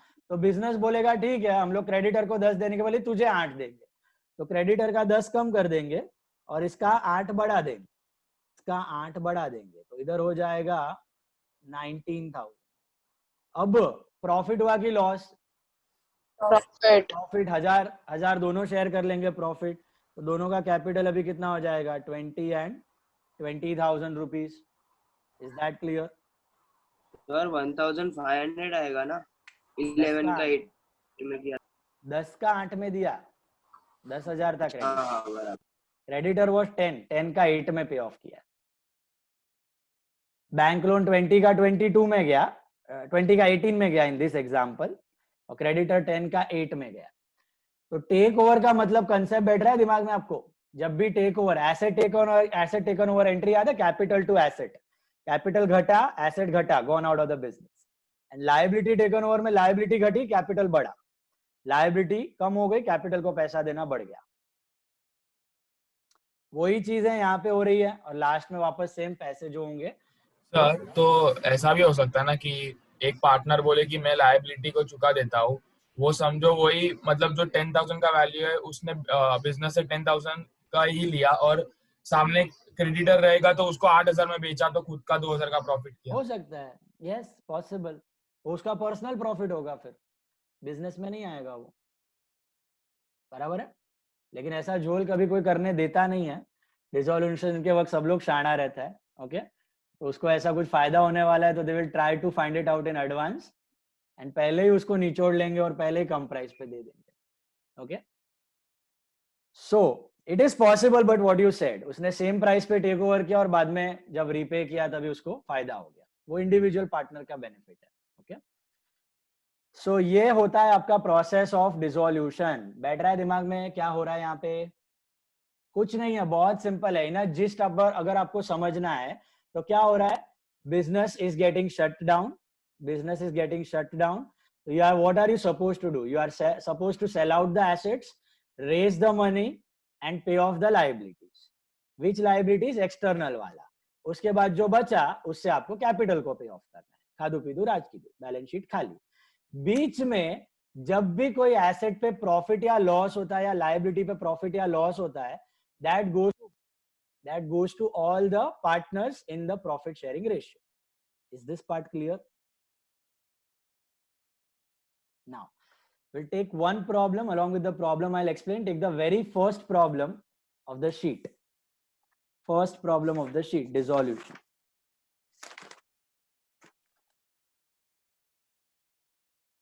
Take the very first problem of the sheet. जो मैंने आपको अभी बैलेंस शीट के तरीके से बताया वो हम लोग अकाउंट्स के तरीके से करेंगे। अभी अकाउंट्स में क्या करेंगे देखो,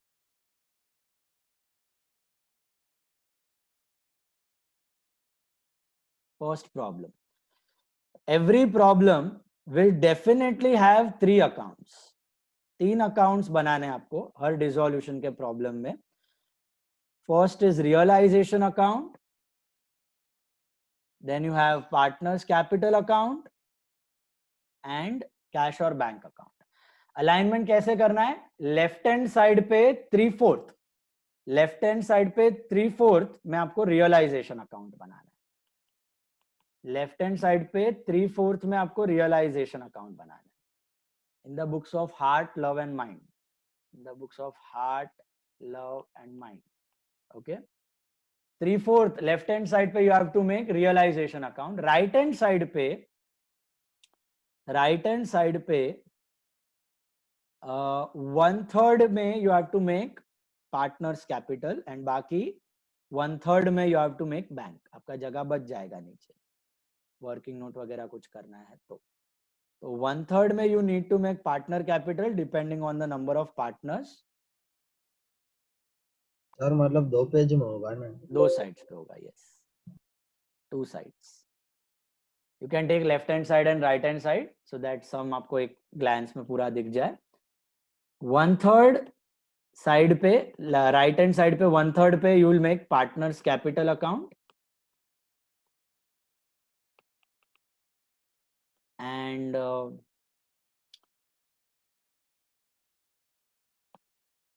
उसके नीचे भी 1/3 में कैश और बैंक अकाउंट। कैश और बैंक अकाउंट 1/3 में फिट हो जाएगा, थोड़ा जगह नीचे स्पेस बचेगा भी आपके लिए, 1/3 स्पेस बच जाएगी। और डिसोल्यूशन में गुडविल नहीं होता? होता है, हो सकता है, एग्जिस्टिंग गुडविल हो सकता है, जैसे हमने एडमिशन रिटायरमेंट में देखा था, ओके। लेकिन सर बाद में उसको रेज और राइट ऑफ नहीं करेगा ना, रेज डायरेक्ट राइट ऑफ ही है, अभी तो बंद करने का है। हाँ, तो direct right of. Right of नहीं, अगर कोई खरीदने वाला है अपना बिजनेस, जैसे अचीजा होटल बंद हो रहा है, क्रीम सेंटर उसको खरीद रहा है, तो गुडविल खरीदेगा, उसका पैसा मिल सकता है उसको, तो आप गुडविल बेच सकते हो। हाँ, बेचा नहीं तो 0 नील वैल्यू, तो राइट ऑफ हो गया ऑटोमेटिक। राइट हैंड साइड पे कौन सा अकाउंट है? राइट हैंड साइड पे पार्टनर कैपिटल और cash bank, left hand side पे रियलाइजेशन, ये कैश अकाउंट। पार्टनर कैपिटल में debit credit particular heart love and mind.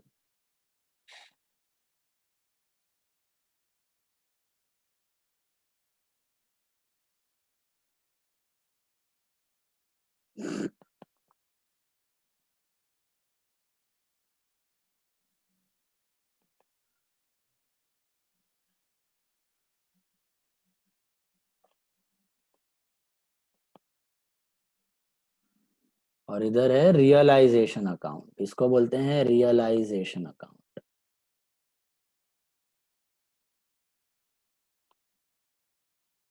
Format भी इसका सेम ही है, debit and credit, all are ledger account, the last ledger accounts opened in the books at the time of dissolution. Sir 2 column? 2 column.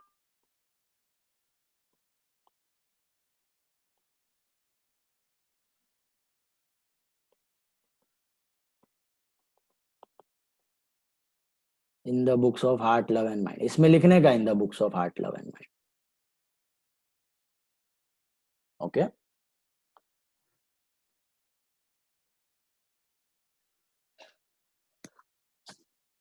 Three fourth पे बनेगा आपका realisation, और right hand side पे, left hand side पे 3/4 पे realisation, right hand side पे sorry 1/3 पे you'll have capital and 1/3 पे you'll have cash। क्वेश्चन में देख लेने का कैश या बैंक है। As I told you, we are dealing with the voluntary dissolution right now। voluntary मतलब मर्जी से किया हुआ, तो बिजनेस अच्छा खासा है, कोई इंसॉल्वेंट नहीं है, सब सॉल्वेंट है, ओके। सॉल्वेंट पार्टनर डिसोल्यूशन भी बोलते हैं इसको, this is also called as solvent partner dissolution. सब पार्टनर सद्धर है, पैसे हैं सबके पास, मजा आ रहा है, कुछ और काम करना है तो बिजनेस बंद कर, ठीक है। तो we are learning that, and process तो वही है, एसेट बेचना है, लायबिलिटी पे ऑफ करना है, और जो बचा कुचा पैसा है पार्टनर लेके जाएंगे।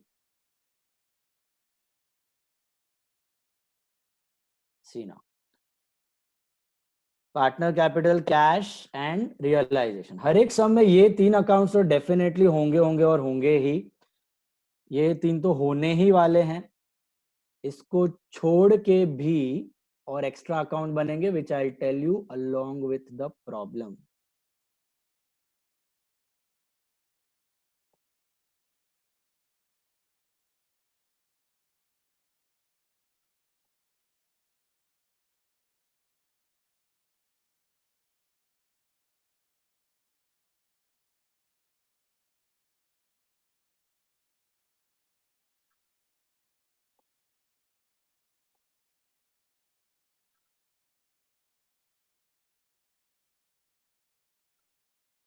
See now, realization, partner capital and cash. अभी what is the use of realization? Partner capital तो पता है आप लोगों को, ओनर का कैपिटल अकाउंट है, ओके। बाकी बिजनेस में सब बन रहे हैं, हम लोग सब नहीं बता रहे, हम लोग 3 बता रहे हैं। तो कैपिटल का इंफॉर्मेशन ज्यादा होता है, इसके लिए कैपिटल दिखाते हो, कैश दिखाते हो, ऑब्वियसली पैसा आना जाना ज्यादा होता है। फिर ये रियलाइजेशन अकाउंट क्या है? अभी तो realisation account is a common account opened to record your sale of asset and payment of liability. मतलब I'll give you a simple example. अभी हमने देखा, हमने मशीनरी बेचा है, बराबर है, हमने मशीनरी बेचा है। तो सपोज बैलेंस शीट में आपको मशीनरी दिया हुआ है 50,000। इन आवर एग्जांपल ये रहा मशीन, सपोज बैलेंस शीट अभी तो गया, चलो इधर लिखा देता हूं, बैलेंस शीट में मशीनरी है 50,000। 40। ओके चलो 40, बैलेंस शीट में मशीनरी है 40,000, ठीक है, हमारा वाला एग्जांपल। अब ये 40,000 का मशीनरी हमने बेचा है समझो 40 में, सेम प्राइस में। तो बोलो मुझे क्या हो रहा है, प्रॉफिट हो रहा है, लॉस हो रहा है? 40 का 40 में बेचा है, कुछ नहीं हो रहा, कुछ नहीं हो रहा है, नो प्रॉफिट नो लॉस। मुझे जर्नल एंट्री बताओ, ये मशीन बेचने की जर्नल एंट्री क्या होगी? Asset to machine, cash to machine होता है, बराबर है, कैश टू मशीन होगा ना 40,000। Are you understanding? वैसे ही एक और एसेट है फर्नीचर, बैलेंस शीट के अंदर फर्नीचर है, बैलेंस शीट में 10,000 का फर्नीचर है, बैलेंस शीट में 10,000 का। समझो ये 10,000 का फर्नीचर हमने बेचा 12 में, प्रॉफिट हो गया कि loss?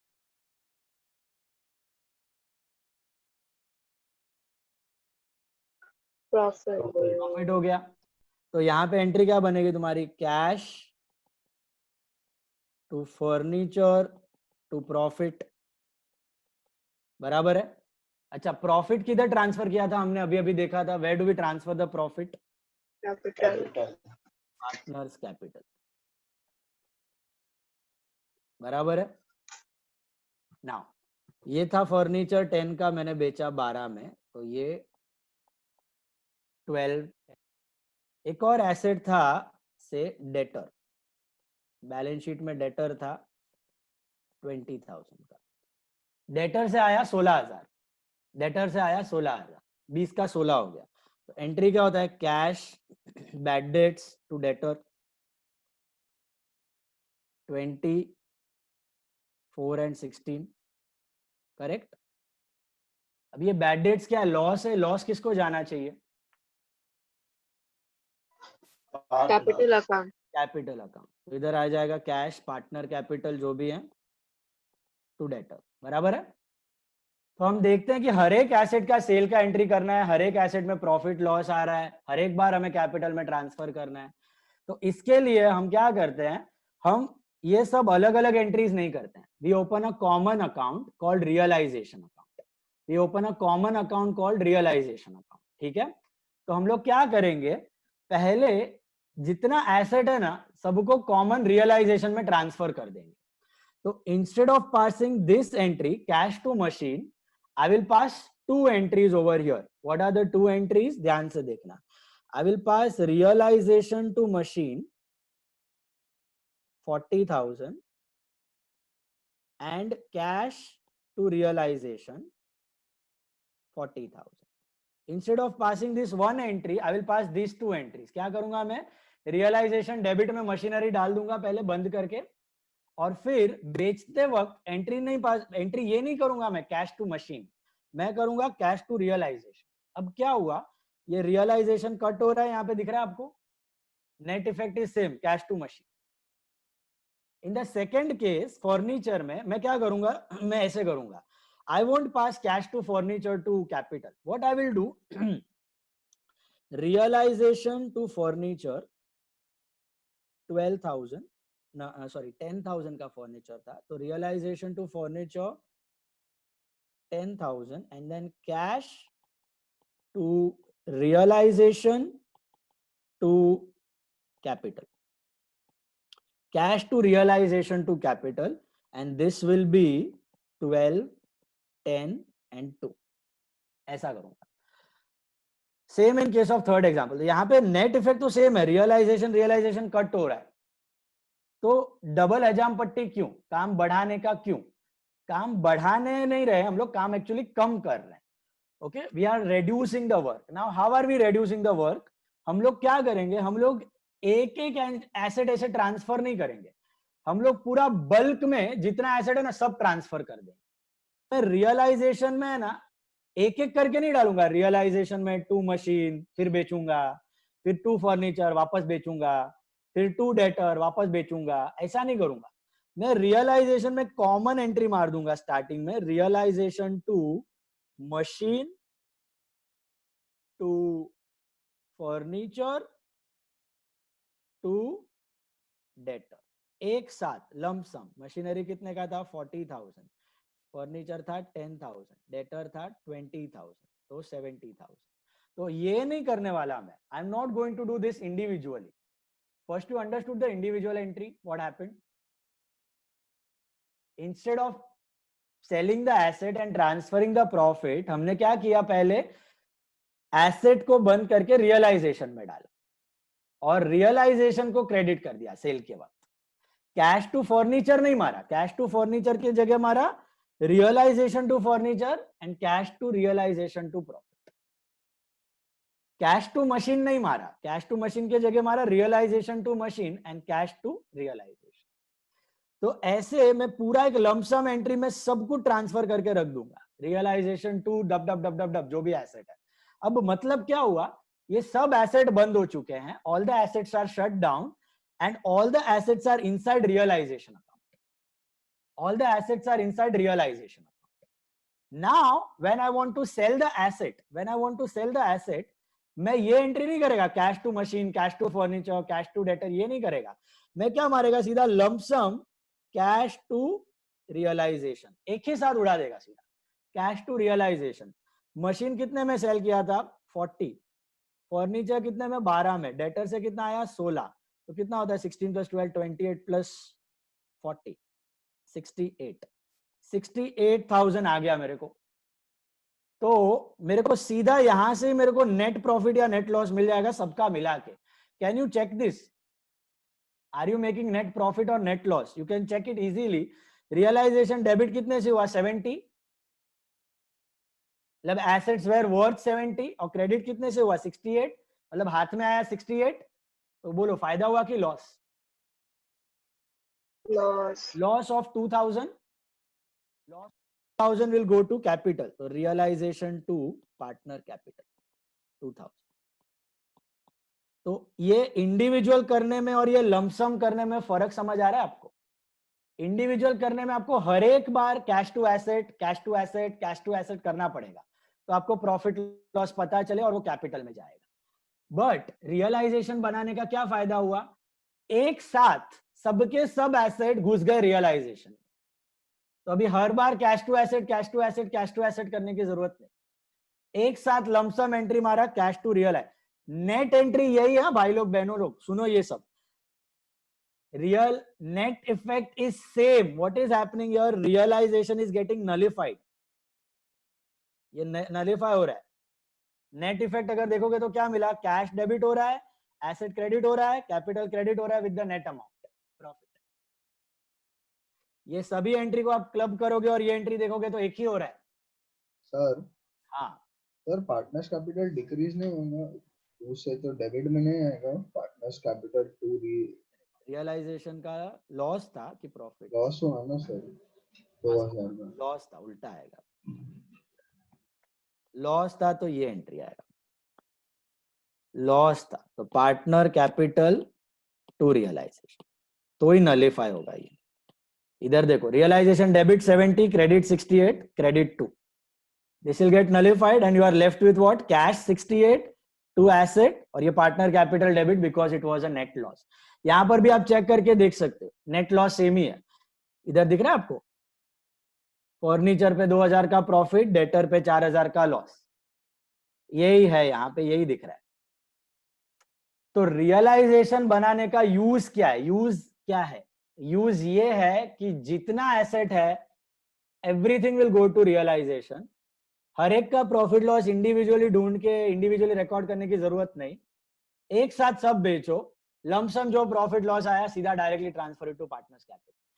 Same thing will be applicable to liabilities, same thing will be applicable to liabilities.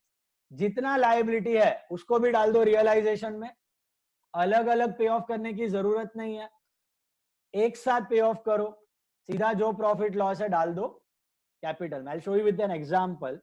Simple एक एग्जांपल लेते हैं। फॉर एग्जांपल क्रेडिटर, आपके बैलेंस शीट में क्रेडिटर्स था 20,000, आपने उसको चुकाया 18,000 में, बोलो फायदा हुआ कि नुकसान? क्रेडिटर था 20, आपने चुकाया 18 में, फायदा हुआ कि नुकसान?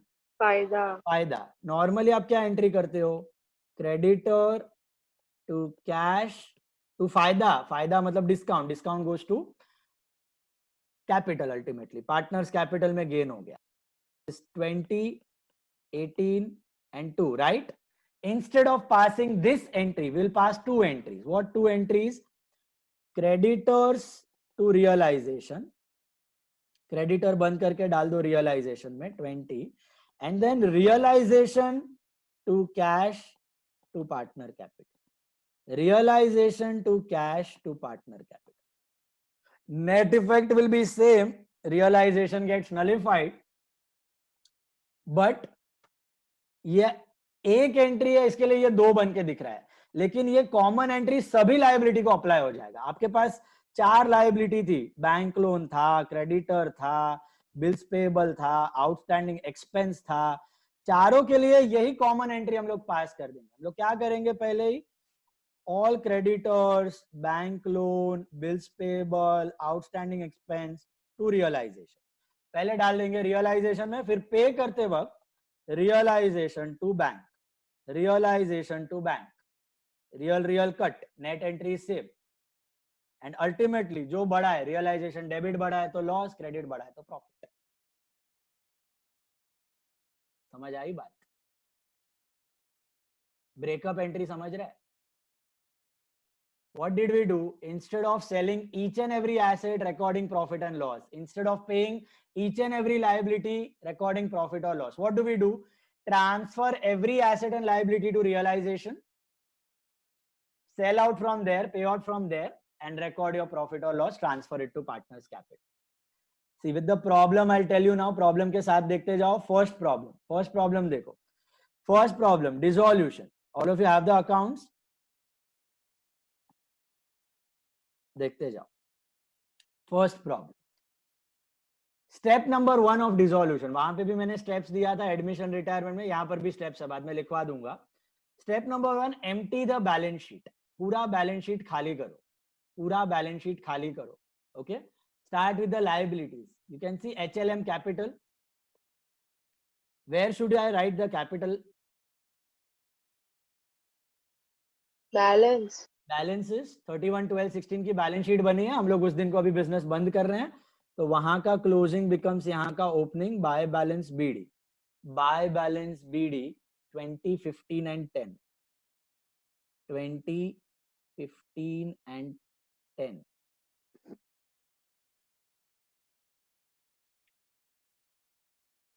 देन जनरल रिजर्व किसको जाना चाहिए, अभी अभी बताया था, who do we transfer the general reserve to? all three.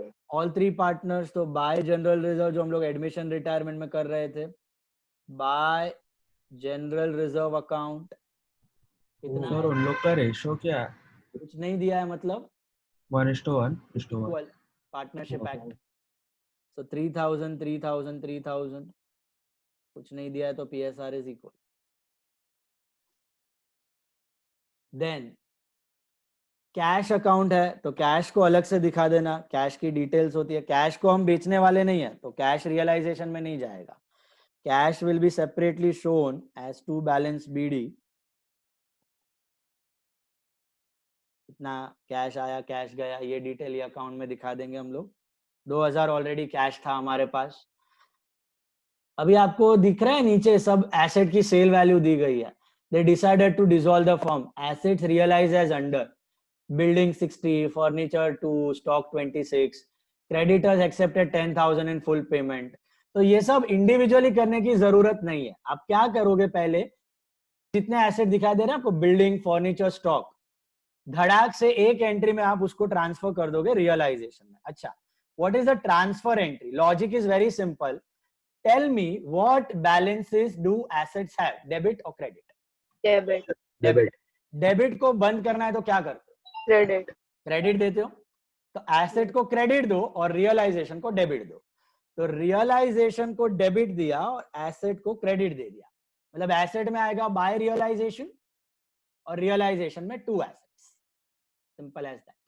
So we are closing all the assets and we are transferring them to realization. So two sundry assets, ऐसा लिख देने का इधर, two sundry assets, two sundry assets, two sundry मतलब general, सब साथ में लिख रहा हूं मैं। two sundry assets क्या क्या है? बिल्डिंग कितना था? 30,000। ओरिजिनल वैल्यू लिखना है, यहाँ पे बुक वैल्यू लिखना है। Okay, which value are we suppose to show over your? Book value. कितने का था, अभी बेचा नहीं है हमने, पहले book value. Realization to furniture, realization to सर स्टॉक। इसमें अकाउंट आएगा ना बिल्डिंग अकाउंट के लिए? Stock account, building account, furniture account, these are accounts. Yes, stock account, building account, furniture account 28,000। ओके, इसका जर्नल एंट्री क्या हुआ? Realization to building, realization to building, realization to furniture, realization to stock. Are you understanding? And what is the total? You show it on the outer column. 30, 28, 58 plus 5, 63,000। तो अब मैंने क्या किया, एक साथ सब एसेट को उठा के डाल दिया रियलाइजेशन में। अलग अलग बेचने का झंझट मारी का मेरे को जरूरत नहीं है। अब एक बार आपने एसेट ट्रांसफर कर लिया, assets are no more in existence now. अब आपका एक ही अकाउंट है, रियलाइजेशन। एसेट सब ट्रांसफर हो चुका है रियलाइजेशन, अभी सब रियलाइजेशन से ही काम लेना है आपको। सिमिलरली लायबिलिटीज को भी डाल दो रियलाइजेशन में। What liability we are having? Check over here. What liability we are having? There is only Creditors. Creditors को कैसे ट्रांसफर करोगे? Liabilities are which balance? Credit. Credit balance. उसको बंद करने को गिव इट अ डेबिट। तो creditor को debit दो और रियलाइजेशन को क्रेडिट दे दो। Entry is creditor to realization. तो क्रेडिटर में टू रियलाइजेशन और रियलाइजेशन में बाय क्रेडिटर। इधर लिख सकते हो सन्ड्री लायबिलिटी, इसमें लिख सकते हो क्रेडिटर अकाउंट। कितना था? एक ही था, 11,000। ऐसे 2, 3, 4 जितने होते मैं कर देता यहाँ। Comfortable with these two entries? अब चेक कर लो, आपकी बैलेंस शीट खाली हो चुकी होनी चाहिए। Every item must have been transferred. देख लो, बैलेंस शीट खाली है आपकी। कैश चला गया, capital capital, reserve distributed, asset चले गए, लायबिलिटी चली गई। अभी क्या करने का? प्रोसेस चालू करने का। Second step, start selling out your asset. तो सेल वैल्यू दिया होगा आपको, read building realize 60,000, furniture 20, furniture 2, stock 26। Normally, what is the journal entry to sell an asset? What is Bank it? to asset. Bank to asset. Now, will I write bank to asset? हर एक वापस वापस वापस bank to furniture, bank to building, bank to realization अभी realization to bank to what realization. काम आसान हो गया ना, 3 के जगह 1 में। बैंक टू रियलाइजेशन, क्योंकि पूरा इधर ही पड़ा हुआ है मसाला, समझ रहे हो? तो पैसा आया टू रियलाइजेशन, इधर ही दिखा दो क्रेडिट करके। प्रॉफिट लॉस भी दिखाता हूं कैसे होएगा। तो by bank, bank to realization, हाँ बैंक टू रियलाइजेशन। तो इधर कैश है तो कैश टू रियलाइजेशन। सर वो एक 500 रुपीज का चार्जेस भी है, वो करते हैं ना भाई, पहले एसेट तो बेचते हैं। तो एसेट बेच दिया तो by cash account, by cash account बराबर है बाय कैश अकाउंट, तीनों का लिख दो sale value. Building was sold for 60,000, building बेच के 60,000 आया। फर्नीचर से 2,000 आया।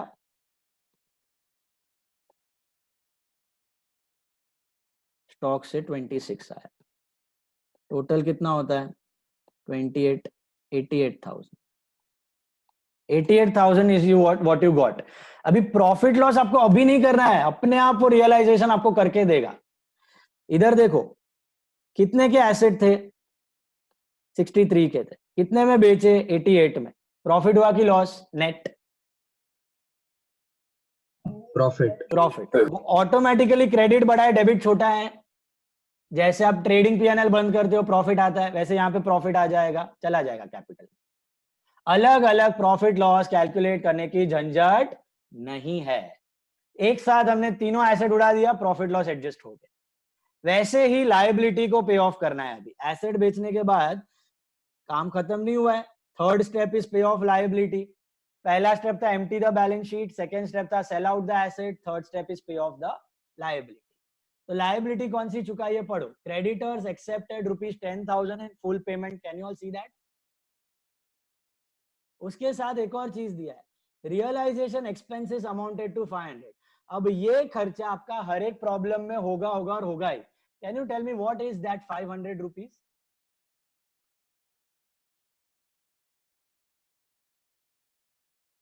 रियलाइजेशन एक्सपेंस का मतलब क्या हुआ? सर ये जो बनाने के लिए एक्सपेंस लगा हुआ। एसेट वैसेट बेचा, उसमें नेगोशिएशन किया, मीटिंग्स रखी, ट्रांसपोर्टेशन कॉस्ट हुआ, कोर्ट कचेरी का कुछ लफड़ा हुआ in case of involuntary dissolution, इन सबको बोलते हैं डिसोल्यूशन एक्सपेंस या रियलाइजेशन एक्सपेंस। हर एक सम में ये होगा ही और आपको पे करना ही पड़ेगा। मुझे जरा देख के बताओ, was this realization expense a recorded liability or an unrecorded liability? Unrecorded liability दिखाई दे रही है आपको? तो आपने तो पे करनी ही है, क्रेडिटर को भी चुकाना है और इसको भी चुकाना है, बराबर है? तो let's pay off creditors, let's pay off creditors को पे ऑफ करने की एंट्री क्या होगी? Will I write creditors to bank now? Creditor to realization, creditor to realization तो हो गया, ये रहा रियलाइजेशन टू अरे रियलाइजेशन टू क्रेडिटर। अरे क्या रियलाइजेशन टू? अरे इधर देखो, creditor to realization and now I am paying to realization to bank. Asset का मैंने क्या किया? रियलाइजेशन टू एसेट, और बेचा तभी बैंक टू रियलाइजेशन। ये real cut, basic entry same, creditors to bank and bank to asset. समझ आ रही है? तो क्रेडिटर टू रियलाइजेशन ऑलरेडी हो चुका है, अभी रियलाइजेशन टू बैंक। तो यहां पर देखो, रियलाइजेशन में I will write to bank के जगह टू कैश अकाउंट। क्रेडिटर्स को कितना पे किया मैंने? क्रेडिटर्स को कितने में सेटल किया बताओ? 10,000 में सेटल किया है। था कितने का क्रेडिटर? 11 का था, 11 का था और मैंने 10 में सेटल किया है। और एक चीज मैं पे कर रहा हूं, that is dissolution expense. Was that recorded और अनरिकॉर्डेड? It was unrecorded. तो कहना है से उसका बैलेंस शीट ऊपर वैल्यू 0 था, ऊपर था ही नहीं, और अभी पे किया। तो ऐसा सोचो, 0 का तुमने अभी कितना पे किया? 500 रुपया पे किया। जैसे आपने क्रेडिटर का किया, आपका पेमेंट का एंट्री रहेगा यहाँ पे, तो payment entry will not change. ऐसा समझो जैसे क्रेडिटर 10 का आपने 11 चुकाया, वैसे डिसोल्यूशन एक्सपेंस 0 था, उसका आपने 500 चुकाया, 0 था, इसके लिए यहाँ पे ट्रांसफर एंट्री आया नहीं आपको, अभी 500 रुपया चुकाया, एंट्री रिमेन सेम, पैसा तो जा रहा है। Are you getting this? तो entry will remain same whether you pay off recorded liability और you pay off unrecorded liability. What entry you will pass? तो रियलाइजेशन टू बैंक। तो रियलाइजेशन टू कैश में डिसोल्यूशन एक्सपेंस इसी के साथ चिपका देने का 500 रुपया। टोटल कितना होता है? तो 10,500। Can you all see that? अब आपने ध्यान दिया होगा तो मैंने ये अमाउंट ऊपर लिखा है, डिसोल्यूशन पहले लिखा है और बाद में क्रेडिटर लिखा है एक्सपेंस, और ये ऐसा ही ऑर्डर में लिखना है आपको। हमेशा और हमेशा डिसोल्यूशन एक्सपेंस पहले पे करोगे और फिर क्रेडिटर पे, फिर एक्सटर्नल लायबिलिटी। तो पहले खर्चा होने वाला है आपका, खर्चा करोगे तो डिसोल्यूशन होगा, नहीं तो खर्चा ही नहीं होगा तो पॉसिबल ही नहीं है, आपका डिसोल्यूशन होगा ही नहीं, प्रोसेस ही आगे नहीं बढ़ेगा आपका। एंट्री समझ आई डिसोल्यूशन एक्सपेंस की? ऐसे मैं आपको बोल दूं, आउटस्टैंडिंग वुमेन कॉम्पेंसेशन, एडमिशन में आता था, outstanding women compensation not recorded in the books paid off, what will be your entry? बोलो। Outstanding women compensation paid off, क्या करोगे एंट्री? तो रियलाइजेशन टू कॉम्पेंसेशन। कॉम्पेंसेशन क्यों? Realization to bank, pay off ही करना है सीधा। अच्छा, ट्रांसफर 0 पे हुआ है, ट्रांसफर 0 पे हुआ है, इधर दिख रहा है entry. Don't write realization to outstanding या रियलाइजेशन टू लायबिलिटी और एसेट का नाम ही नहीं दिखेगा अभी। एक बार एसेट और liability have been transferred to realization, इधर दिख रहा है मैंने क्या एंट्री मारा है? कैश टू रियलाइजेशन, और इधर क्या एंट्री मारा है? Realization to cash. Corresponding entry, इसका करस्पॉन्डिंग एंट्री देखो अभी, बाय कैश का करस्पॉन्डिंग एंट्री, कैश अकाउंट है अपने पास, कैश में क्या लिखोगे? To realization. कैश में टू रियलाइजेशन कितना पैसा आया? 88,000। और रियलाइजेशन में टू कैश कितना पैसा गया? तो कैश में बाय रियलाइजेशन कितना गया? तो 10,500। यही पोस्टिंग किया है मैंने, यहां पे देखो, creditor to realization and realization to cash. तो क्रेडिटर टू रियलाइजेशन, रियलाइजेशन में बाय क्रेडिटर लिखा है, और देन पे ऑफ करते वक्त रियलाइजेशन टू कैश। तो कैश में दिख रहा है बाय रियलाइजेशन, इतना पैसा गया,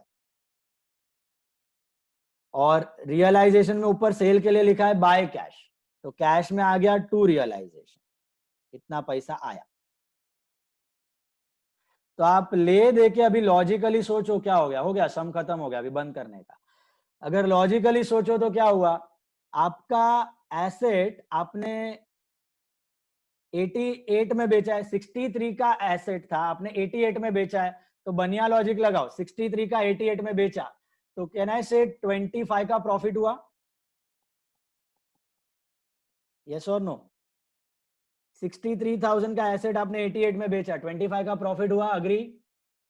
अच्छा, 11,000 का क्रेडिटर को आपने 10,000 में चुकाया, 1000 का और प्रॉफिट हुआ, और एक न्यू लायबिलिटी चुकाया, वो सडन लॉस हो गया, वो पहले था नहीं बुक्स में, तो नेट 500 का प्रॉफिट। तो एसेट पे 25,000 का प्रॉफिट और लायबिलिटी पे 500 का प्रॉफिट, टोटल प्रॉफिट कितना हुआ? 25,500। ये समझ आया?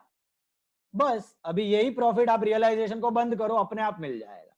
Shut down realization, automatically you should have a profit of 25,500, credit will be greater than debit, 99,000 आना चाहिए, 99,000 आया, माइनस 63 माइनस 10,500 करो,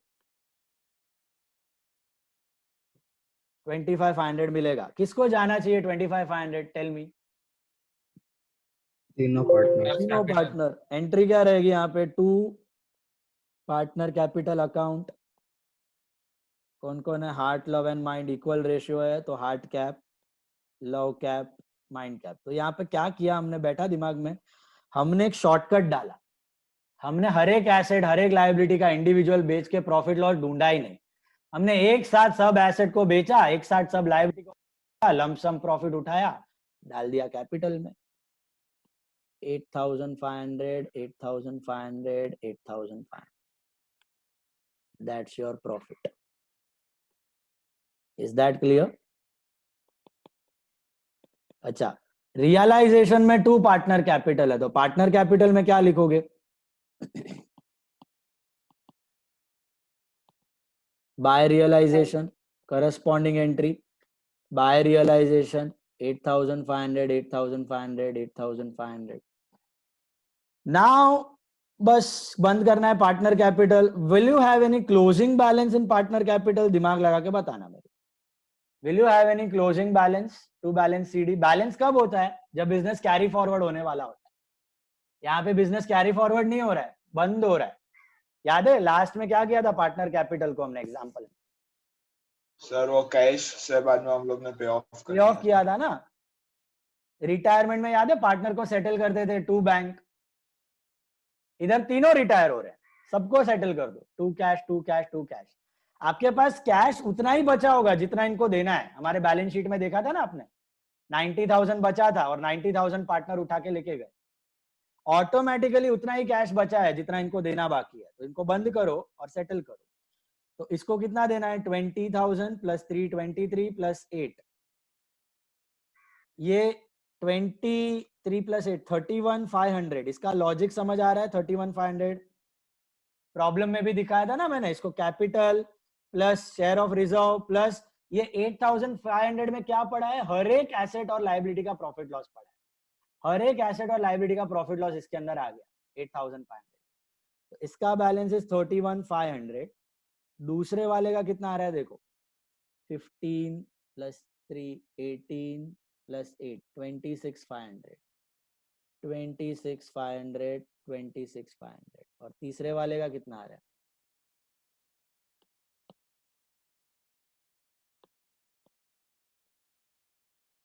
तीसरे वाले का आएगा 13 plus 8 21,500, 21,500, 21,500। Will you write 2 balance carried down or 2 cash? Think. 2 cash. 2 cash. Settle them. 2 cash account. Khatam. This is called final settlement. Final settlement. 2 cash. अच्छा, partner capital में 2 कैश, तो कैश में क्या आना चाहिए? By heart cap, by love cap and by mind cap. This is what 31,500, 26,500, 21,500। अभी मुझे बताओ बिजनेस में कुछ कैश बचा रहेगा? चांस है? खत्म। याद है हमारे एग्जांपल में 90,000 जो बचे थे पार्टनर उठा के लेके गए। यहाँ पे जो बचा था पार्टनर उठा के लेके गए, तो it will tally, self tally हो जाएगा। कैश सब पूरा खत्म हो गया आपका, 90,000 पे टैली हो जाएगा। Your cash account tallies on 90,000, that's your problem.